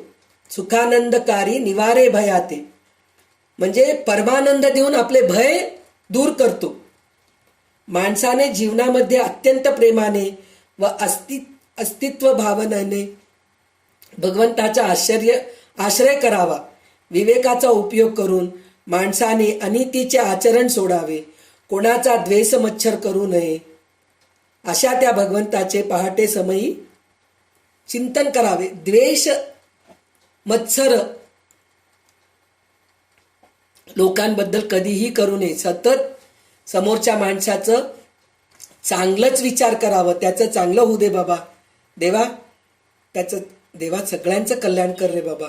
देवाला नमस्कार करताना देवा माझंच कल्याण होऊ दे, माझ्या मुलाचंच चांगलं होऊ दे, माझ्या घराण्याचंच चांगलं होऊ दे म्हणण्यापेक्षा देवा सगळ्यांचं हे कर. म्हणून जर देवासमोर आपण प्रार्थना केलो, सर्वे जना सुखिनो भवंतु म्हणून जर आपण प्रार्थना केलो तर खूप आपले भय दूर होते. सतत आपण आपलंच विचार न करता दुसऱ्यांचं पण विचार करायला पाहिजे. आणि विवेकाचा उपयोग करून माणसाने अनितीचं आचरण सोडावा. अनितीचं आचरण जे नीतीप्रमाणे वागायला पाहिजे तसं वागायला पाहिजे, अनितीने वागायचं नाही. म्हणजे दुष्टबुद्धीने मला पैसा अजून किती चांगलं मिळेल म्हणून वाईट गोष्टी करत बसणं ते चुकीचं आहे. अनितीने वागू नये किंवा व्यसनाधीन होऊ नये. आपण ह्या सगळ्या जर गोष्टी केलो तर आपल्याला भगवंताचं नामस्मरण सतत होतं. त्याच्यानंतर काय म्हणता येते, कोणाचा द्वेष मत्सर करू नये. अशा त्या भगवंताचे पहाटेच्या समयी चिंतन करावे. भगवंताचा आश्रय करणे म्हणजे मी त्याचा आहे ही जाणीव निर्माण करणे. मी त्याचा आहे, तो माझा आहे हे विचार करायला पाहिजे. तो वेगळा आणि मी वेगळा असं नाही विचार करायला पाहिजे. ते कसं विचार निर्माण होतं, सगळ्यामध्ये भगवंत बघितलो आपण तर ते निर्माण होतं. माझ्यामध्येच देव आहे, माझेच मुलं चांगले आहेत, माझंच घर चांगलं आहे, दुसऱ्यांचं चांगलं नाही आहे हे जर विचार केलं तर भगवंत माझा आहे असं विचार येत नाही. जर सगळ्यामध्ये भगवंत आहे म्हणून जर आपण बघत बसलो तर कोणाच्याबद्दल वाईट विचार आपल्या मनामध्ये येत नाही, सतत चांगलेच विचार येत असतात. या जाणीवेचा उगम प्रपंचाच्या भीतीमध्ये असू शकतो किंवा भगवंतावरील प्रेमामध्ये असू शकतो. प्रेमामधील उगम खरोखर मोठा आनंददायक असल्याने ते भयाची वार्ता उरत नाही. जेव्हा आपण सगळ्यांचं चांगलं चिंतन करू लागलो तिथं आपल्याला भीतीच राहत नाही. पण जेव्हा आपण हा चांगला नाही मी चांगला आहे म्हणून जर विचार करू लागलो तर आपल्याला भीती असते की समोरच्या माणसाकडून आपल्याला काहीतरी हानी होईल का, ह्या गोष्टीची भीती असते. कारण आपण समोरच्या माणसाचं चांगलं चिंतनच करत नाहीयेत तर मग त्याच्याकडून आपल्याला भीती राहणारच ना. तर त्याच्यासाठी ही भीती उरत नाही. सर्व ठिकाणी चराचरामध्ये देव आहे हे जर आपण विचार करू लागलो तर आपल्याला कुठंही भीती राहत नाही. द्वेष किंवा मत्सर आनंदाचा खून करतो म्हणे. द्वेष आणि मत्सर जे आहे ना आपल्या आनंदाचाच खून करतो. त्याला समूळ नाहीसे करण्यास विवेकासारखा मार्ग नाहीये. म्हणजे ते द्वेष आणि मत्सराला जर नाश करायचा असेल तर विवेकाने वागायला पाहिजे. विवेकाने वागायला पाहिजे म्हणून म्हणलं तर चांगलं काय, वाईट काय, सत्य काय, असत्य काय हे ओळखायला पाहिजे आपण. विवेकाने निर्मत्सर बनल्याने अंतःकरणात भगवंताच्या अस्तित्वनिष्ठेचा वेल फोफावून गगनापर्यंत पोचतो. म्हणजे विवेकाने निर्मत्सर होतो. म्हणजे विवेकाने खरं काय खोटं काय हे विवेकाने जर आपण ओळखू लागलो तर म्हणे आपलं जे आनंदाचं वेल आहे, झाड जे वेल म्हणा, झाड म्हणा, इतकं वाढतं की ते पूर्ण गगनापर्यंत जाऊन पोचतं म्हणे. म्हणजे आपण सतत आनंदीच राहतो. तर ह्याच्यासाठी काय करायला पाहिजे, प्रभाते मनी रामचिंतित जावा. त्याच्यानंतरचा श्लोक असा आहे 70वा श्लोक, सदा राम नामे वदा पूर्ण कामे कदा पाधिजेना पदा नित्य नेमे मदालस्य हा सर्व सोडोनी द्यावा प्रभाते मनी रामचिंतित जावा. भगवंताचे नाम सतत अगदी मनापासून घ्यावे. अखंड चालणाऱ्या नियमाने जो नाम घेतो त्यास संकटे त्रास देत नाहीत. पण माणसाने अहंकार व आळस दोन्हीचा संपूर्ण त्याग करावा. अशा त्या भगवंताचे पहाटेच्या समयी चिंतन करावे. मदालस्य आलस्य हा सर्व सोडून द्यावा. मदालस्य म्हणजे मदा म्हणजे अहंकार आणि आलस्य म्हणजे आळशी. झोपलोय ना, झोप आत्ता तर लागली ना, थोड्या वेळानंतर उठूत म्हणून जर आपण लोळत पडलो गादीवरती तर दिवस तर उशिराच होतं, कामं सगळे वेळेवर होतच नाहीत. पण जे नाव आता सकाळी घ्यायचं नामस्मरण आहे. जर आपण 5 वाजता उठायचं ठरवलं, आपण 5:30ला उठलो तर जाऊ दे, आजचं एक दिवस नामस्मरण नाही केलं तर केलं, पुढचं कामं तर करून घेऊत म्हणून जर आपण विचार करत बसलो तर दिवस पूर्ण वायात जातो आपलं. हेही होत नाही तेही होत नाही. आपलं जे नित्य नियमाने आपण उठायचं ठरवलं त्याप्रमाणे जर उठून देवाचं नामस्मरण केलं, दुसरं काही करा न करा, एखाद्या वेळेस तुम्ही नाही जेवलं तरी चालेल, पण तुम्ही जे देवाचं नामस्मरण करायचं ठरवलंय, देवाची पूजा करायची ठरवलेली वेळ आहे, त्या वेळेला मात्र तुम्ही आळस करू नका. म्हणजे इतकं आपल्याला आळसपणा येतं, जाऊ दे आजचे एक दिवस काय राहू दे, पूजा नाही तर नाही, जाऊ दे नमस्कार करू देवाला. देवाला माहीत आहे ना मला आज उशीर झालं म्हणून मी करत नाही. असं कधीही करू नये आपण. बरोबर त्या वेळेला आपण मनापासून जर केलो, अहंकार न करता, आळस न करता जर केलो, तर आपल्याला भगवंत नेहमी आपल्याजवळ राहतो. म्हणजे भगवंताचे नाम सतत अगदी मनापासून घ्यावे. अखंड चालणाऱ्या नियमाने जो नाम घेतो, म्हणजे नियमाने नाम घ्यायला पाहिजे. पहिले आपण म्हणतो, आता संध्याताई सांगितले तो नाव घेऊ लागलं दुसरीकडे लक्ष आहे, त्याचा काही उपयोगच नाही. माझं तसंच होऊ लागलं, हो नाव घेऊ लागले पण दुसरीकडेच लक्ष जावलं, मग त्याचा उपयोगच नाही तर नाव घेण्यात काय अर्थ आहे, मी नावच घेत नाही. असं नाही. पहिले सुरुवातीला आपल्याला नाव घेण्याचं प्रॅक्टिस करावं लागतं, नियम करावं लागतं. दुसरीकडे लक्ष गेलं तरी हरकत नाही. जसं तुम्ही आपल्या ग्रुपमध्ये असे बरेच लोक असतील की मेडिटेशनच्या क्लासला गेले असतील, मेडिटेशनच्या क्लासमध्ये पहिले हे शिकवतात. म्हणजे मला माहीत असलेले, मी कुठल्याही मेडिटेशनच्या क्लासला गेलेली नाहीये, पण मला असं वाटतंय पहिले तुम्ही ध्यानाला बसलात तर वाईट विचारच मनामध्ये येतात, कोणतेही चांगले विचार येतच नाहीत. दुसरी गोष्ट काय येते आपल्या मनामध्ये मेडिटेशन करताना, मागचे भूतकाळामध्ये जे जे आपल्या बरोबर वाईट घडलेले आहेत त्या सगळ्या गोष्टीचं आठवण येत असतं आणि भविष्य काळाची चिंता येत असते. हे सुरुवातीला सगळ्यांनाच होतं. त्याचं कारण काय, आपल्या मनामध्ये जितकं घाण आहे ना तेवढं बाहेर निघत राहतं मेडिटेशन करत असताना. 1 वर्ष होईल, 2 वर्ष होईल, काही लोकांना 8 दिवसात होतं म्हणतात बाबा. मला तर झालेलं नाहीये बरं का, कारण माझ्यामध्ये खूप अशुद्धता आहे, त्याच्यामुळे माझ्यामध्ये खूप वर्षानुवर्ष मला ह्याचं प्रॅक्टिस करावं लागतंय. तर त्याच्यासाठी मी म्हणतेय हे प्रॅक्टिस करणं जरुरी आहे. माझ्या मनामध्ये वाईट विचार येत आहेत तर मी मेडिटेशनला कशाला बसू, ध्यानाला कशाला बसू हे विचार करू नये. ध्यानाला बसताना आपल्यामध्ये असलेले सगळे अशुद्धपणा जे आहे ना ते पूर्ण बाहेर पडल्यानंतरच तुम्हाला देव दिसतो. जेव्हा आपण एका ह्याच्यामध्ये दिव्याचं जे हे काच असतं, त्या काचाची काजळी पूर्ण गेल्यानंतरच तर दिवेचं उजेड बाहेर पडतो ना, त्याच्याशिवाय पडणारच नाही. घाण असते, एका बकेटामध्ये घाण पाणी असते, ते पाणी पूर्ण सांडून मग नळ सोडल्यानंतरच स्वच्छ पाणी भरतं की नाही. त्याचप्रमाणे आपलं बकेट, आपलं मन, आपलं शरीर, आपलं अंतःकरण पूर्ण अशुद्धतेनेच भरलेले आहे. ते पूर्ण बाहेर गेल्यानंतरच शुद्धता येईल ना. ते बाहेर जाण्यासाठी म्हणून आपल्याला किती प्रयत्न करावा लागेल, तेव्हा कुठं आपल्याला भगवंत दिसेल, भगवंताचं नामस्मरण येईल, भगवंताचं चिंतन होईल, साक्षात्कार होईल. पण त्या गोष्टीसाठी सतत आपल्याला अभ्यास करावं लागतं, निधिध्यास करावं लागतं. तेव्हा कुठं आपल्याला भगवंत डोळ्यासमोर येतो, त्याच्यानंतरच मन शुद्ध होते आपले. तर त्याच्यासाठी म्हणून सतत नामाचं मनापासून नाम घ्यावं लागतं. तर तेव्हा कुठं संकट त्रास देत नाहीत, म्हणजे वाईट विचार मनात येत नाहीत, आपल्या चांगले विचार येतात. पण त्यासाठी अभ्यास करावा लागतो आणि वेळ द्यावा लागतो. पण मनाने अहंकार व आळस दोन्हीचा संपूर्ण त्याग करावा लागतो. म्हणजे आळस, मला ते वाईट विचार येऊ लागले, मी मेडिटेशन करणारच नाही, मी नामस्मरण घेणारच नाही, म्हणून जर आळस केलो तर त्याचा उपयोग नाहीये. तर त्याच्यासाठी काय करायला पाहिजे, प्रभाते मनी रामचिंतित जावा, असं करायला पाहिजे. जयाचेनी नामे महादोष जाती, जयाचेनी नामे गती पावी जेती, जयाचेनी नामे घडे पुण्य ठेवा, प्रभाते मनी रामचिंतित जावा.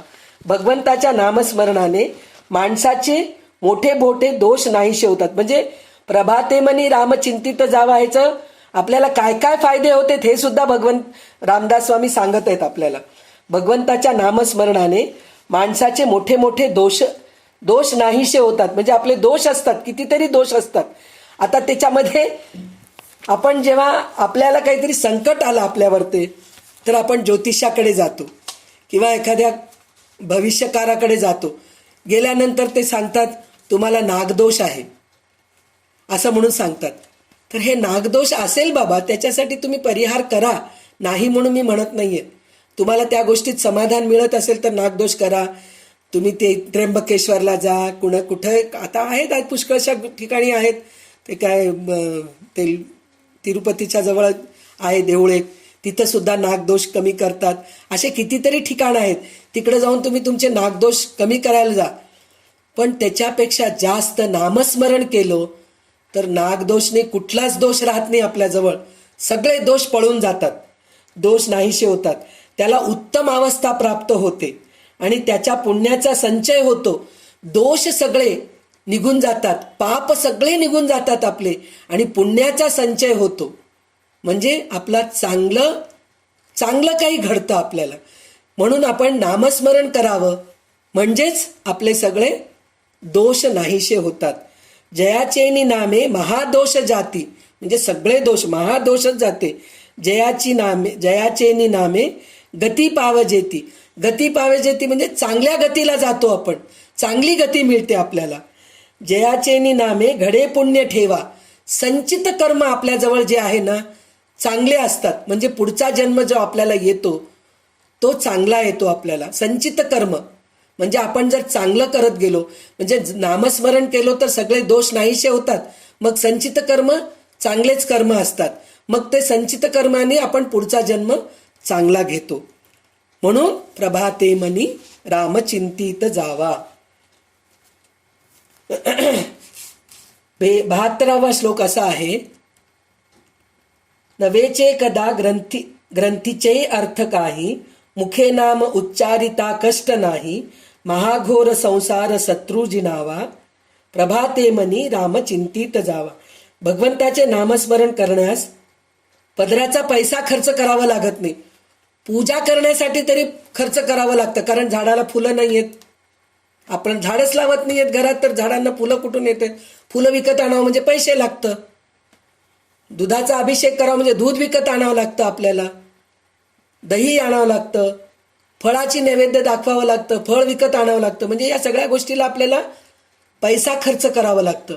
पण नामस्मरण करण्यासाठी म्हणून आपल्याला एकही गोष्टीचं पैसा खर्च करावं लागत नाही. नवेचे कदा ग्रंथीचे अर्थ काही, म्हणजे आपल्या जवळचं एकही पैसा आपण खर्च करायचं गरज नाही. मुखाने नाम घेण्यास शरीराला कष्ट पडत नाही. म्हणजे आता शरीराला कष्ट पडत नाही म्हणून मला तर सकाळी उठून लवकर लवकर स्नान करा रे बाबा, कपडे धुवून वाळत घालत घाला रे बसा, हे करा ते करा, सगळ्या गोष्टीच म्हणजे देवाची पूजा करावं. म्हणजे या सगळ्या गोष्टी शुद्धता पाळावं लागतं की नाही, शुद्धता पाळावं लागतं, कपडे धुवावं लागतं, स्वच्छ कपड्यांनी धूत वस्त्रांनी पूजा करा. तेच नामस्मरण तुम्ही गादीवर बसल्या बसल्या करू शकतात. त्याच्यासाठी तुम्हाला कष्ट करायची गरजच नाही. भजन करायचं, टाळी वाजवायची गरज नाहीये, काहीच करायची गरज नाहीये बरं का. नामस्मरण बसल्या बसल्या होतं, म्हणजे काहीच कष्ट होत नाही. मुखे नाम उच्चारिता कष्ट नाही, म्हणजे काहीच कष्ट होत नाही. महाघोर संसार शत्रुजिनावा. असा नामस्मरणाने संसारासारखा अतिभयंकर शत्रू जिंकावा. म्हणजे संसार हे शत्रूच आहे आपले, संसारच शत्रू आहे. आपण दुसऱ्यांना शत्रू मानतो, दुसरे कोणी आपले शत्रू नाही आहेत. आपलं संसारच आपला शत्रू आहे. त्याचं कारण काय? आपल्या संसारामध्ये असलेले नातींमुळे त्यांच्याकडून आपण अपेक्षा ठेवतो, त्या अपेक्षाचा भंग होतो, त्याच्यामुळे आपल्याला दुःख होतो. शरीर हे सुद्धा आपले शत्रूच आहे, इंद्रिय आपले शत्रूच आहेत. जास्त गोड खाल्लं की डायबिटीस होणारच आपल्याला, डोळ्याचा त्रास होणारच आपल्याला, कानाचा त्रास होणारच आपल्याला, जास्त काही आंबट तिंबट खाल्लं की घसा बसणारच आपल्याला. हे सगळ्या गोष्टी आहेत. तर हे सगळ्या गोष्टी शत्रू आहेत. पण नाम घेतलो तर ह्या शत्रूवर सुद्धा आपला जय होतो आणि ह्या शत्रूंचा पराजय होतो.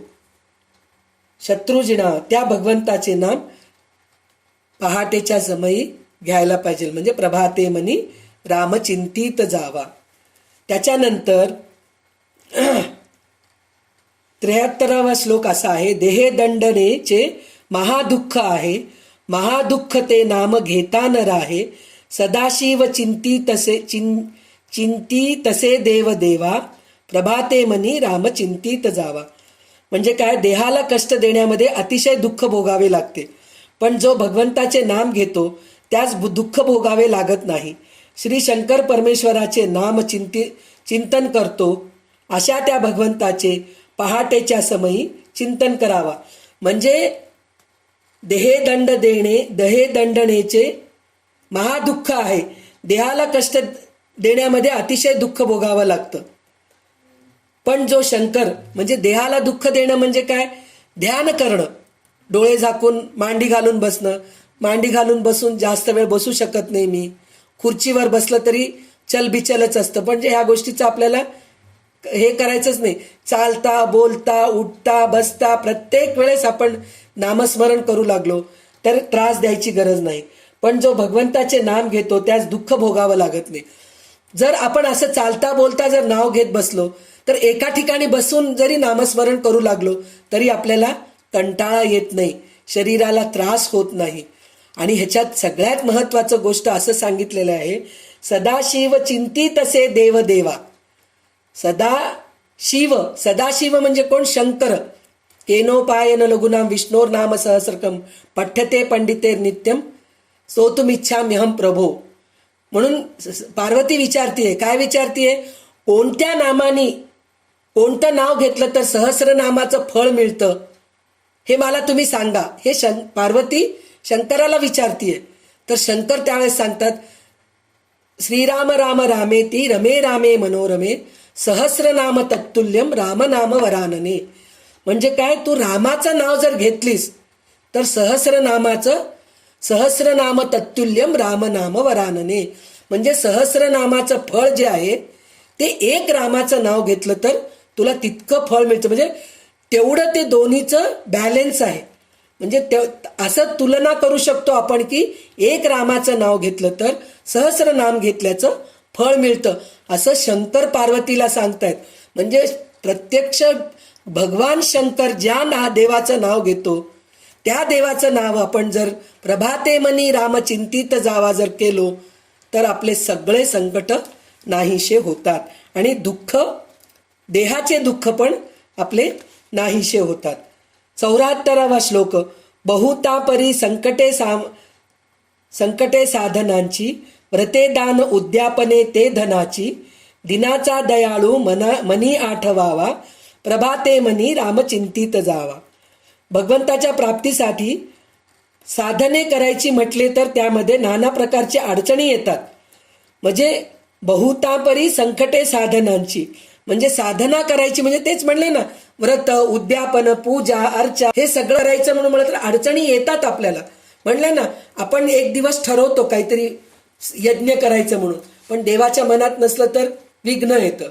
त्याच्यापेक्षा नामस्मरण केव्हाही करू शकतो आपण, त्याला काही विघ्नच नाही ना, सतत आपण करू शकतो. व्रते दाने व व्रताची उद्यापने करायची म्हटली तर त्यासाठी भरपूर पैसा लागतो. यज्ञ करायचंय, एखादं पूजा करायचंय, सत्यनारायणाचं पूजा करायचं आहे, रामाचं जन्म करायचंय, हे सगळ्या जर गोष्टी आपण करायचं म्हणून म्हटलं तर त्याला पैसा पण लागतो. सगळ्यांकडे पैसा भरपूर नसतं. जाऊ दे बाबा, पैसा भरपूर आहे पण आपल्या घरच्या लोकांची संमती आहे का, नाही हो आम्हाला वेळ नाहीये बिलकुल. कुठं तुमच्याबरोबर मिळायचं एक रविवार, ते रविवार सुद्धा तुमच्याबरोबर देवाचं पूजा करण्यामध्ये घालू का मी, असं पोरं आपल्याला म्हणतात. मग ते करायची गरजच काय, असं म्हणून करू नका असं म्हणत नाही. जर तुमच्याकडे सोय आहे, तुम्हाला पाठिंबा आहे तर नक्कीच करा, खूप छान आहे. पण त्या पाठिंब्याची आपल्याला हे नाही, सोय नाहीये, पैसा नाहीये, तर त्यावेळेस ते सगळं करण्यापेक्षा नामस्मरण करणं चांगलं आहे. परंतु दीनदयाळ भगवंताला मनाने आठवल्यास यापैकी काहीच करावं लागत नाही. तर त्यासाठी काय करावं लागतं, प्रभाते मनी रामचिंतित जावा. म्हणजे सतत जर प्रभाते मनी जर रामचिंतित गेलो तर दिवस पूर्ण चांगला जातो आणि दिवस सुद्धा आपल्याला नामस्मरणच चालू असतं मनामध्ये.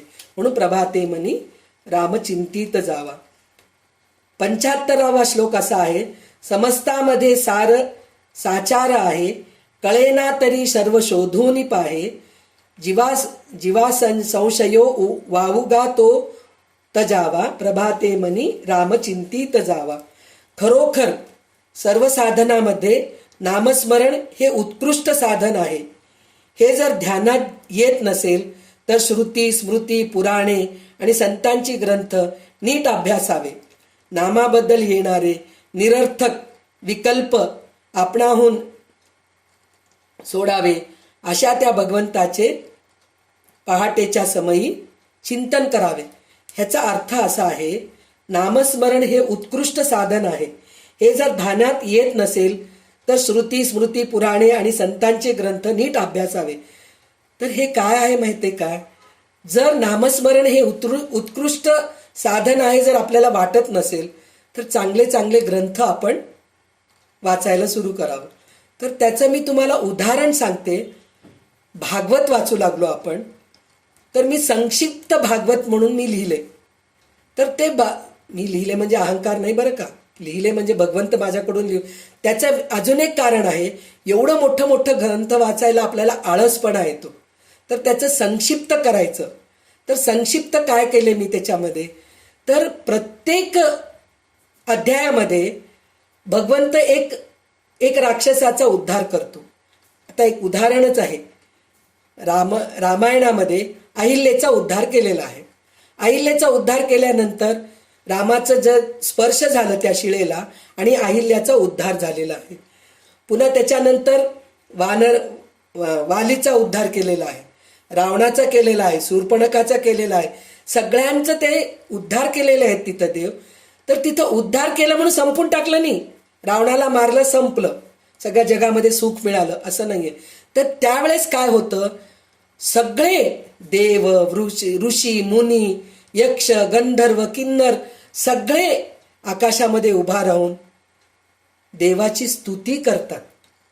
देवाची स्तुती करतात. ते देवाची स्तुती करताना कसं स्तुती करतात, हे कमलनयना, हे कोदंडधारी, हे धनुष्यधारी, असं प्रत्येक देवाला नाव घेऊन देवाचं वर्णन करत करत, देवाची स्तुती करत करत त्यांना संतुष्ट करतात.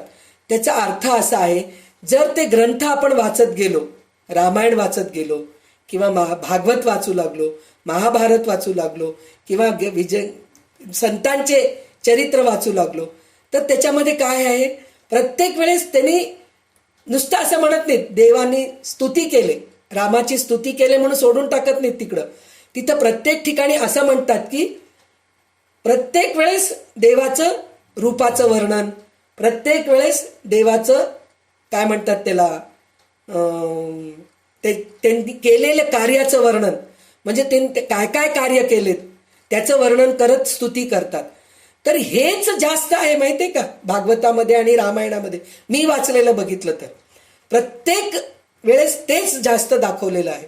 तर मी तिथं काय केलेली आहे, संक्षिप्त काय केलेली आहे म्हणलं तर, रूपाचं वर्णन पूर्ण न करता तिथं फक्त स्तोत्र म्हणायचं, एखादं स्तोत्र. आता गजेंद्र मोक्षाचं जर कहाणी आलं तर तिथं गजेंद्र मोक्ष झालेला आहे. गजेंद्र मोक्ष झाल्या झाल्या तिकडून देवानी पुष्पवृष्टी केलेले आहे, यक्ष, गंधर्व, किन्नर सगळे. मग पुन्हा ते देवाचं वर्णन करतात. तर तिथं मी काय केलेली आहे, गरुड गमन तव चरण कमल मिह मनसी लसतु मम नित्यम, हे जे श्लोक आहे ते तिथं मी म्हणून दाखवते. म्हणजे काय, स्तुती करतीये पण वेळेचा अभाव आहे, म्हणजे कंटाळा येत नाही. काही लोकांचं कसं असतं, कंटाळा येतो, सतत तेच स्तुती काय करायचं बाबा देवाचं. पण हे स्तुती करणंच महत्वाचं आहे. भागवत वाचणं म्हणजे हे स्तुती करणं आहे. तर स्तुती सुरुवातीला कंटाळवाणं वाटतं आपल्याला, पण जेव्हा जेव्हा अभ्यास करत जातो ना आपण, त्यावेळेस आपल्याला स्वतःलाच बाकीचं सगळं वाचा वाटत नाही, फक्त देवाची स्तुती करावं वाटतं. तर त्याच्यासाठी म्हणूनच चांगले चांगले ग्रंथ वाचा असं म्हणतात. कळेना तरी सर्व शोधून पाहे, जीवा संशयो वावुगा तो तजावा, प्रभाते मनी नाम चिंतित जावा. म्हणजे जर हे नामस्मरण, मी म्हणले ना नामस्मरण करण्याचा कंटाळा येतो, तर त्याच्यासाठी म्हणून श्रुती स्मृती पुराणे आणि संतांचे ग्रंथ नीट अभ्यासावे. तर नीट अभ्यासल्यानंतर काय कळतं, प्रत्येक वेळेस देवाची स्तुती केलेली आहे, प्रत्येक वेळेस देवाचं नामस्मरणच केलेलं आहे प्रत्येक ग्रंथामध्ये. तर ते केल्याने काय झालं, सगळ्यांचं कल्याण झालेलं आहे तिकडं. तर अशा प्रकारे आपलंही कल्याण व्हावं म्हणजे देवाचं नामस्मरण आपण सतत करायला पाहिजे. नामाबद्दल येणारे निरर्थक विकल्प आपणहून सोडावे, अशा त्या भगवंताचे पहाटे समय चिंतन करावं. म्हणजे काय, जे निरर्थक विकल्प येतो म्हणजे कंटाळा येतो ते सोडून देऊन आपण प्रभाते मनी रामचिंतित जावा. आता आजचा शेवटचा श्लोक असा आहे की 76वा श्लोक असा आहे, नवे कर्म ना धर्म ना योग काही, नवे भोग ना त्याग ना नवे कर्म ना धर्म ना योग काही, नवे भोग ना त्याग ना सांग पाही, म्हणे दास विश्वास नामी धरावा, प्रभाते मनी रामचिंतित जावा. म्हणजे माणसाच्या हातून धड कर्मा मार्गाचे आचरण होत नाही, धड धार्मिक वृत्तीचे जगणे होत नाही. म्हणजे काय, पैसे खर्च होतं म्हणून आपण कर्मही करत नाहीत, दान धर्मही करत नाहीत, मग त्याचा उपयोग काय. म्हणजे आपण हेही करू शकत नाहीत तेही करू शकत नाहीत. नवे कर्म ना धर्म ना योग काही, धड योगाचा अभ्यासही होत नाही, म्हणजे आपण योगासन पण करू शकत नाहीत, देवाजवळ जायचा प्रयत्नच करत नाहीत. नवे भोग ना त्याग ना सांग पाही, धड अनासक्त विरक्त जीवन घालवता येत नाही. म्हणजे अपेक्षाशिवाय राहू शकतो का आपण. प्रत्येक वेळेस आपल्याला अपेक्षा आहेच आहे, आपल्याला हे ते करून द्यायला पाहिजे, त्यांनी आपल्याला ह्याच्यासाठी केलेच नाही, मी इतकं सगळं केलंय पण तो माझ्यासाठी काही करतच नाही, हे आपल्याला अपेक्षा आहेच आहे. म्हणजे ते पण कमी होत नाही आपल्याला. धड पुष्कळ देह सुख देखील भोगणे होत नाही. बरं जाऊ दे असं म्हणून आपण सगळ्या गोष्टीचं सुख घेऊ शकतो का आपण, तेही घेऊ शकत नाही, तसंही आपल्याकडे नाहीये. म्हणून श्री रामदास स्वामी म्हणतात की माणसाने नामावर विश्वास ठेवावा, अशा त्या भगवंताचे पहाटे समयी चिंतन करावा, प्रभाते मनी रामचिंतित जावा. तर युरोपामध्ये 17व्या शतकापासून सामाजिक जीवनामध्ये धर्माचे स्थान डळमळू लागले म्हणे, पण भारतामध्ये तसे झाले नाही. म्हणजे दुसऱ्या कंट्रीमध्ये, दुसऱ्या प्रदेशामध्ये, देशामध्ये पुष्कळ त्रास आहेत, पण आपल्या भारतामध्ये नाही. कारण काय, आपण देवावर विश्वास ठेवतो म्हणून भारतामध्ये तसं झालेलं नाही. श्री समर्थाच्या काली कर्ममागाचे पालन करणारे किंवा धार्मिक विधी आचरणारा किंवा योगाचा अभ्यास करणारा किंवा संन्यास वृत्तीने जगणारा माणूस उत्तम जीवन जगतो असे मानले जायचे. म्हणजे त्यावेळेस, आता तसं नाहीये. तर त्यावेळेस काय राहत होतं म्हणून, म्हणजे कर्माचे पालन करणारा म्हणजे नित्य नियमाने देवाची पूजा करणारा आणि धार्मिक विधी आचरणारा, म्हणजे तेच पूजा विधी, यज्ञ करणं, पूजा करणं, गंगेचं स्नान करणं, तीर्थक्षेत्री जाणं, हे सगळं धार्मिक गोष्टीचं करत होता आणि योगाभ्यास करत होता. आणि संन्यास वृत्तीने जगणारा म्हणजे संन्यास वृत्तीने जगत होता तो, म्हणून त्याला उत्कृष्ट मानत होते. अर्थात अशा माणसांची संख्या देखील पूर्वीपेक्षा कमी होत चालली आहे. म्हणजे आता ते सगळं नाहीये, कारण धार्मिक गोष्टी, आता आपण तीर्थयात्रेला पण जातो पण 5 स्टार हॉटेलमध्ये उतरतो बरं का, पूर्ण AC रूम असते आपल्याला. म्हणजे आपण तसल्या सदर्न ट्रॅव्हल्स त्याच्याबरोबर जातो आपण. त्याचं कारण काय, ते आपल्याला 5 स्टार हॉटेलमध्ये, 3 स्टार हॉटेलमध्ये राहण्याचं. पण पहिले काळी तसं नव्हते बरं का. यात्रा म्हणजेच कष्ट भोगावं, सुखाने जायचं नाही, चालत जायचे, आश्रमामध्ये राहायचे, धर्मशाळेत राहायचे, अशा सगळ्या गोष्टी करायचे. पण आता तसं नाहीये, तीर्थक्षेत्री जातो आणि पूजा सुद्धा करतो ना आपण, यज्ञ वगैरे करतो, सगळं कॉन्ट्रॅक्ट पुरोहिताला देऊन टाकतो, एक वस्तू आपण आणत नाही. पण पहिल्या काळी जर यज्ञ करायचे आपल्याला तर आपण समिधा सुद्धा गोळा करून आणत होतो, गोमाय गोमूत्र आणत होतो. आपल्याला हे सगळं आपल्याला आता करायची गरज नाही, पैसा टाकलं की सगळं पुरोहित आणून घेतो आणि सगळं काही करतो. आपल्याला नुसतं आजकाल तर पुरोहित आचमन करायला सुद्धा सांगत नाहीत, कारण कळतच नाही. केशवाय नमः, नारायण नमः, गोविंदाय नमः, माधवाय नमः म्हणू लागलं तर कुठेतरी लक्ष असतं, फोनमध्येच लक्ष असतं. ते सुद्धा पुरोहितच करतात. म्हणजे 3दा पाणी प्यायचं, 4थ्यांदा पाणी सोडायचं हे सुद्धा लोकांना माहीत नाहीये. असं काही झालेलं आहे. म्हणजे सगळ्या गोष्टी पैशानीच सगळं काही होत आहे. म्हणून हे दुर्मिळ होऊ लागले सगळ्या गोष्टी. शिस्तहीन समाज लवकरच पराभूत होतो. कालमान कल्पनेच्या बाहेर बदलल्यामुळे गतकालीन जीवन पद्धतीचे पुनरुज्जीवन करण्याने समाज अध्यात्म संपन्न होणे शक्य नव्हते. म्हणजे हे सगळं करण्यासाठी म्हणून पैसा लागतं, कष्ट लागतं. आता आपल्याजवळ पैसा आहे भरपूर, त्या काळात पैसा नव्हतं. म्हणून रामदास स्वामी नामस्मरणाला जास्त भर दिलेले आहेत आणि प्रभाते मनी रामचिंतित जावा असं सांगितलेले आहेत. म्हणजे नामस्मरण केल्याने पैसा अडका खर्च होत नाही, शारीरिक कष्ट होत नाही, कशाचाच काही त्रास होत नाही. फक्त नामस्मरण करावं. प्रभाते मनी रामचिंतित जावा असं रामदास स्वामींनी सगळ्यांना हे सगळ्यांना सांगितलेले आहे म्हणल्यापेक्षा आपल्या मनाला बोध दिलेले आहेत, आपल्या मनावर संस्कार केलेले आहेत. तर त्याचप्रमाणे आपण सुद्धा आजपासून आपल्या मनावर असे संस्कार घालू की बाकीच्या गोष्टी जमो या न जमो, एक वेळ ठरवायचं, त्या वेळेत आपण नामस्मरण करायचं. नामस्मरण करताना ज्या देवाचं नाम घेतोय आपण त्या देवाचं चरित्र आठवण करायचं, प्रयत्न करायचं. दुसऱ्या गोष्टीकडे जायचं नाही. आणि ते जरी जमलं नाही, चरित्र आठवलं नाही तुम्हाला, तर कमीत कमी जे मी म्हटले होते ना, मानस पूजा.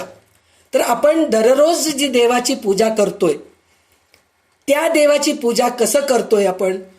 पहिले आपण सगळं निर्माल्य काढतो. निर्माल्य काढल्यानंतर देवाचं ओटा पुसून घेतो. मग छान रांगोळी काढतो. मग देवापाशी दिवा लावतो. मग देवाचे एक एक फोटो काढतो, पुसतो, चांगल्या कपड्यांनी पुसतो. मग त्याला गंध लावतो, कुंकू लावतो, मग जागेवर ठेवतो, त्याच्यावर फूल वाहतो. त्याच्यानंतर काय करतो? मग मूर्ती घेतो आपण. सगळ्या एका चांगल्या स्वच्छ तांबणामध्ये मूर्ती घेतो. त्या मूर्तीची आपण पाण्याने अभिषेक करतो. पाण्याने अभिषेक करताना सगळ्या नद्यांना बोलावून घ्या. गंगेचे, यमुनेचे, गोदावरी, सरस्वती, नर्मदे, सिंधू, कावेरी जलेस्मिन सन्निधिम कुरु म्हणून सगळ्या देवांना आपण, सगळ्या नद्यांना त्या पाण्यामध्ये बोलावून घेऊन त्या सगळ्या नद्यांच्या पाण्याने मी अभिषेक करतीये असं करायचं. आणि आपल्याजवळ गाईचं दूध नाहीये, आपण डेअरीचंच दूध घेतो, तर मी चांगल्या गाईचं दूध घेते, शुद्ध देशी गाईचं दूध घेऊन मी देवाला मी छान अभिषेक करतीये. दही, दूध, तूप, मध, साखर ह्या सगळ्यांनी मी अभिषेक करतीये. त्याच्यानंतर मी शुद्धोदक पाण्याने मी अभिषेक करतीये. त्याच्यानंतर नाना प्रकारचे फुलं, पहिले स्वच्छ पांढरं कापसाचं मी माळावस्त्र केले. मग ते माळावस्त्र वाहते. 12 महिने मला मोगऱ्याचे फुलं मिळत नाहीत, पण मी माझ्या मनाने मानसपूजेने मी मोगऱ्याचे फुलं आणून मोगऱ्याच्या फुलाचा हार मी देवाच्या फोटोला वाहते. आणि देवाचं अभिषेक केलेलं सगळ्यांना स्वच्छ पुसून जागेवर ठेवून चंदनाच्या खोड्याने ओगाळलेलं गंध मी देवाला लावतीये आणि कुंकू लावते त्याच्यावर ते. आणि सगळ्या प्रकारचे केवडा, मोगरा, जास्वंद, सोनचाफा सगळ्या फुलांनी, नंदीवर्धन, गोकर्णाचं फूल, परत काय म्हणतात ह्याचं फूल, कनेरीचं फूल, हे सगळं आपल्याला तर दुर्मिळ झालेले आहेत. आपण जाऊन बाजारात विकत घ्यायचे 2च फुलं आहेत आता, शेवंती आणि गुलाब आणि झेंडू. हे 3च्या व्यतिरिक्त दुसरे आपल्याला फुलं मिळत नाहीत. पण हे सगळ्या मनाने आपण जर देवाला अर्पण करू लागलो आणि नाना प्रकारचे 12ही महिने मिळायचे जे फळं आहेत ते सगळं मी देवासमोर ठेवून नैवेद्य दाखवतोय. नाना निरांजन समई लावून मी देवाला हे करतोय, उजेडात म्हणजे देवासमोर दिवे लावतोय, हे सगळं विचार करायचं. त्याच्यानंतर नाना प्रकारची व्यंजने, पंचपक्वान्न, 56 भोग, हे सगळं मी देवाला नैवेद्य दाखवते. आणि नाना प्रकारची भाज्या, फळभाज्या, पालेभाज्या, भजे, काय म्हणतात, कोशिंबीर, पंचामृत, हे सगळं मी काही केळीच्या पानामध्ये, मोठ्या केळीच्या पानामध्ये वाढून मी देवाला नैवेद्य दाखवते. चांगलं ताजं झाडाचं पान, विड्याचं पान तोडून त्याच्यामध्ये छान चुना लावतीये, थोडंसं कथ्था घालतीये, जायफळ घालतीये, विलायची घालतीये, छान सुपारी, मऊसूत असं छान सुपारी घालतीये. हे सगळं जर मनाने जर करून हे सगळं विचार करायला आपल्याला 15 मिनिटं लागतो की नाही? हे सगळं करतीये हे मनाने कल्पना करत जर देवाचं नामस्मरण करू लागलो, देवाचं नामस्मरण सुद्धा करायची गरज नाही हो. आपण एक एकदा असं होतं आपल्याला, नामस्मरण करता करता हे विचार येत नाही आपल्याला. तर सुरुवातीला आपल्याला नामस्मरण पण ह्या सगळ्या गोष्टी जमू लागल्या आपल्याला, तर मग काय होतं, मन एकाग्र होतं. हे सगळं झाल्यानंतर मग देवासमोर म्हणायचं, देवा मी आतापर्यंत जे काही केले ते सगळं तू स्वीकार, आणि त्याच्यानंतर मला काही चुकी झाली ह्याच्यामध्ये तर मला माफ कर. करचरणम कृतम वा कायजम कर्मजम वा म्हणून जे श्लोक म्हणून देवासमोर नमस्कार करून त्याच्यानंतर जर तुम्ही नामस्मरण करू लागलात तर नक्की तुम्हाला ध्यान लागतंच आणि नामस्मरणामध्ये मन रमतं. तर ह्या गोष्टीची आपल्याला प्रॅक्टिस करा. आपण बसून पूजा जरी नाही केलं तर मानस पूजा जर करत करत जर सकाळी जर उठल्यानंतर सुरुवात मानस पूजानी करू लागलो आपण, मग नामस्मरण करू लागलो तर नक्कीच आपलं नामस्मरणामध्ये मन रमतं. तर ह्या गोष्टीचा प्रयत्न आपण करायलाच पाहिजे, केलंच पाहिजे, तरच आपण चांगल्या गतीला प्राप्त होतो. कसं, विद्यार्थी लभते विद्या, धनार्थी लभते धनम, पुत्रार्थी लभते पुत्रान, मोक्षार्थी लभते गती. जरी मोक्ष मागितलो तरी आपल्याला चांगली गती मिळते. संचित कर्म चांगले होतात आणि आपल्याला पुढचा जन्म चांगला येतो. तर ह्या जन्मी तर आपण खूप सुखी आहोतच आहोत, पण ह्या जन्मी जर आपण ह्या सगळ्या गोष्टी करत गेलो तर पुढच्या जन्मी आपल्याला अजून चांगला अभ्यास करायला मिळेल, अजून चांगले चांगले ग्रंथ पटपट पटपट वाचून आपल्याला आकलन होतं. त्याच्यासाठी वेळ खूप वाया घालावं लागत नाही. आता आपल्याला एक रामायण वाचावं म्हणून म्हणलं तर 2 महिने तरी लागतात, कमीत कमी 2 महिने, 6 महिने पण लागतात. एक दासबोध ग्रंथ अभ्यास करावा, कारण आपण 1 तासापेक्षा जास्त बसूच शकत नाहीत. काही लोक तर अर्धा तासच बसतात, 1 तास पण पूर्ण होत नाही. मग जर आपण असं अर्धा तास जर करत बसलो तर आपल्याला 1 वर्ष काय 2 वर्ष पण लागतं. तर त्याच्यासाठी म्हणून जर आता आपण हे जर चांगल्या गोष्टी करत गेलो तर पुढच्या जन्मी आपल्याला 1 दिवसात आपण पारायण करू शकतो, 7 दिवसात आपण पारायण करू शकतो. अशा घराण्यामध्ये आपलं जन्म होतं आणि आपलं सगळं काही चांगलं होतं. ह्या फलाशानी तरी आपण ह्या जन्मी चांगलं करायला पाहिजे. गीतेमध्ये सांगितलेलं आहे, फलाशा करू नका म्हणून सांगितलेलं आहे. पण आपण माणूस आहोत, शेवटी आपल्याला आशा आहे. ह्या चांगल्या आशा करायला पाहिजे की पुढचा जन्म माझ्या चांगल्या घराण्यामध्ये येऊ दे आणि पुढच्या जन्मामध्ये सुद्धा माझ्या मुखामध्ये नामस्मरणच राहू दे आणि माझ्या हातामध्ये चांगले ग्रंथच राहू दे आणि माझ्या वाचनामध्ये सगळे चांगलेच ग्रंथ येऊ दे आणि माझं सत्संगच राहू दे, सतत मी संतांच्या संगतीमध्ये राहू दे, अशा घराण्यामध्ये माझा जन्म येऊ दे, असं आपण रामदास स्वामींच्या चरणी प्रार्थना करूया आणि आज इथेच थांबूया. जय जय रघुवीर समर्थ.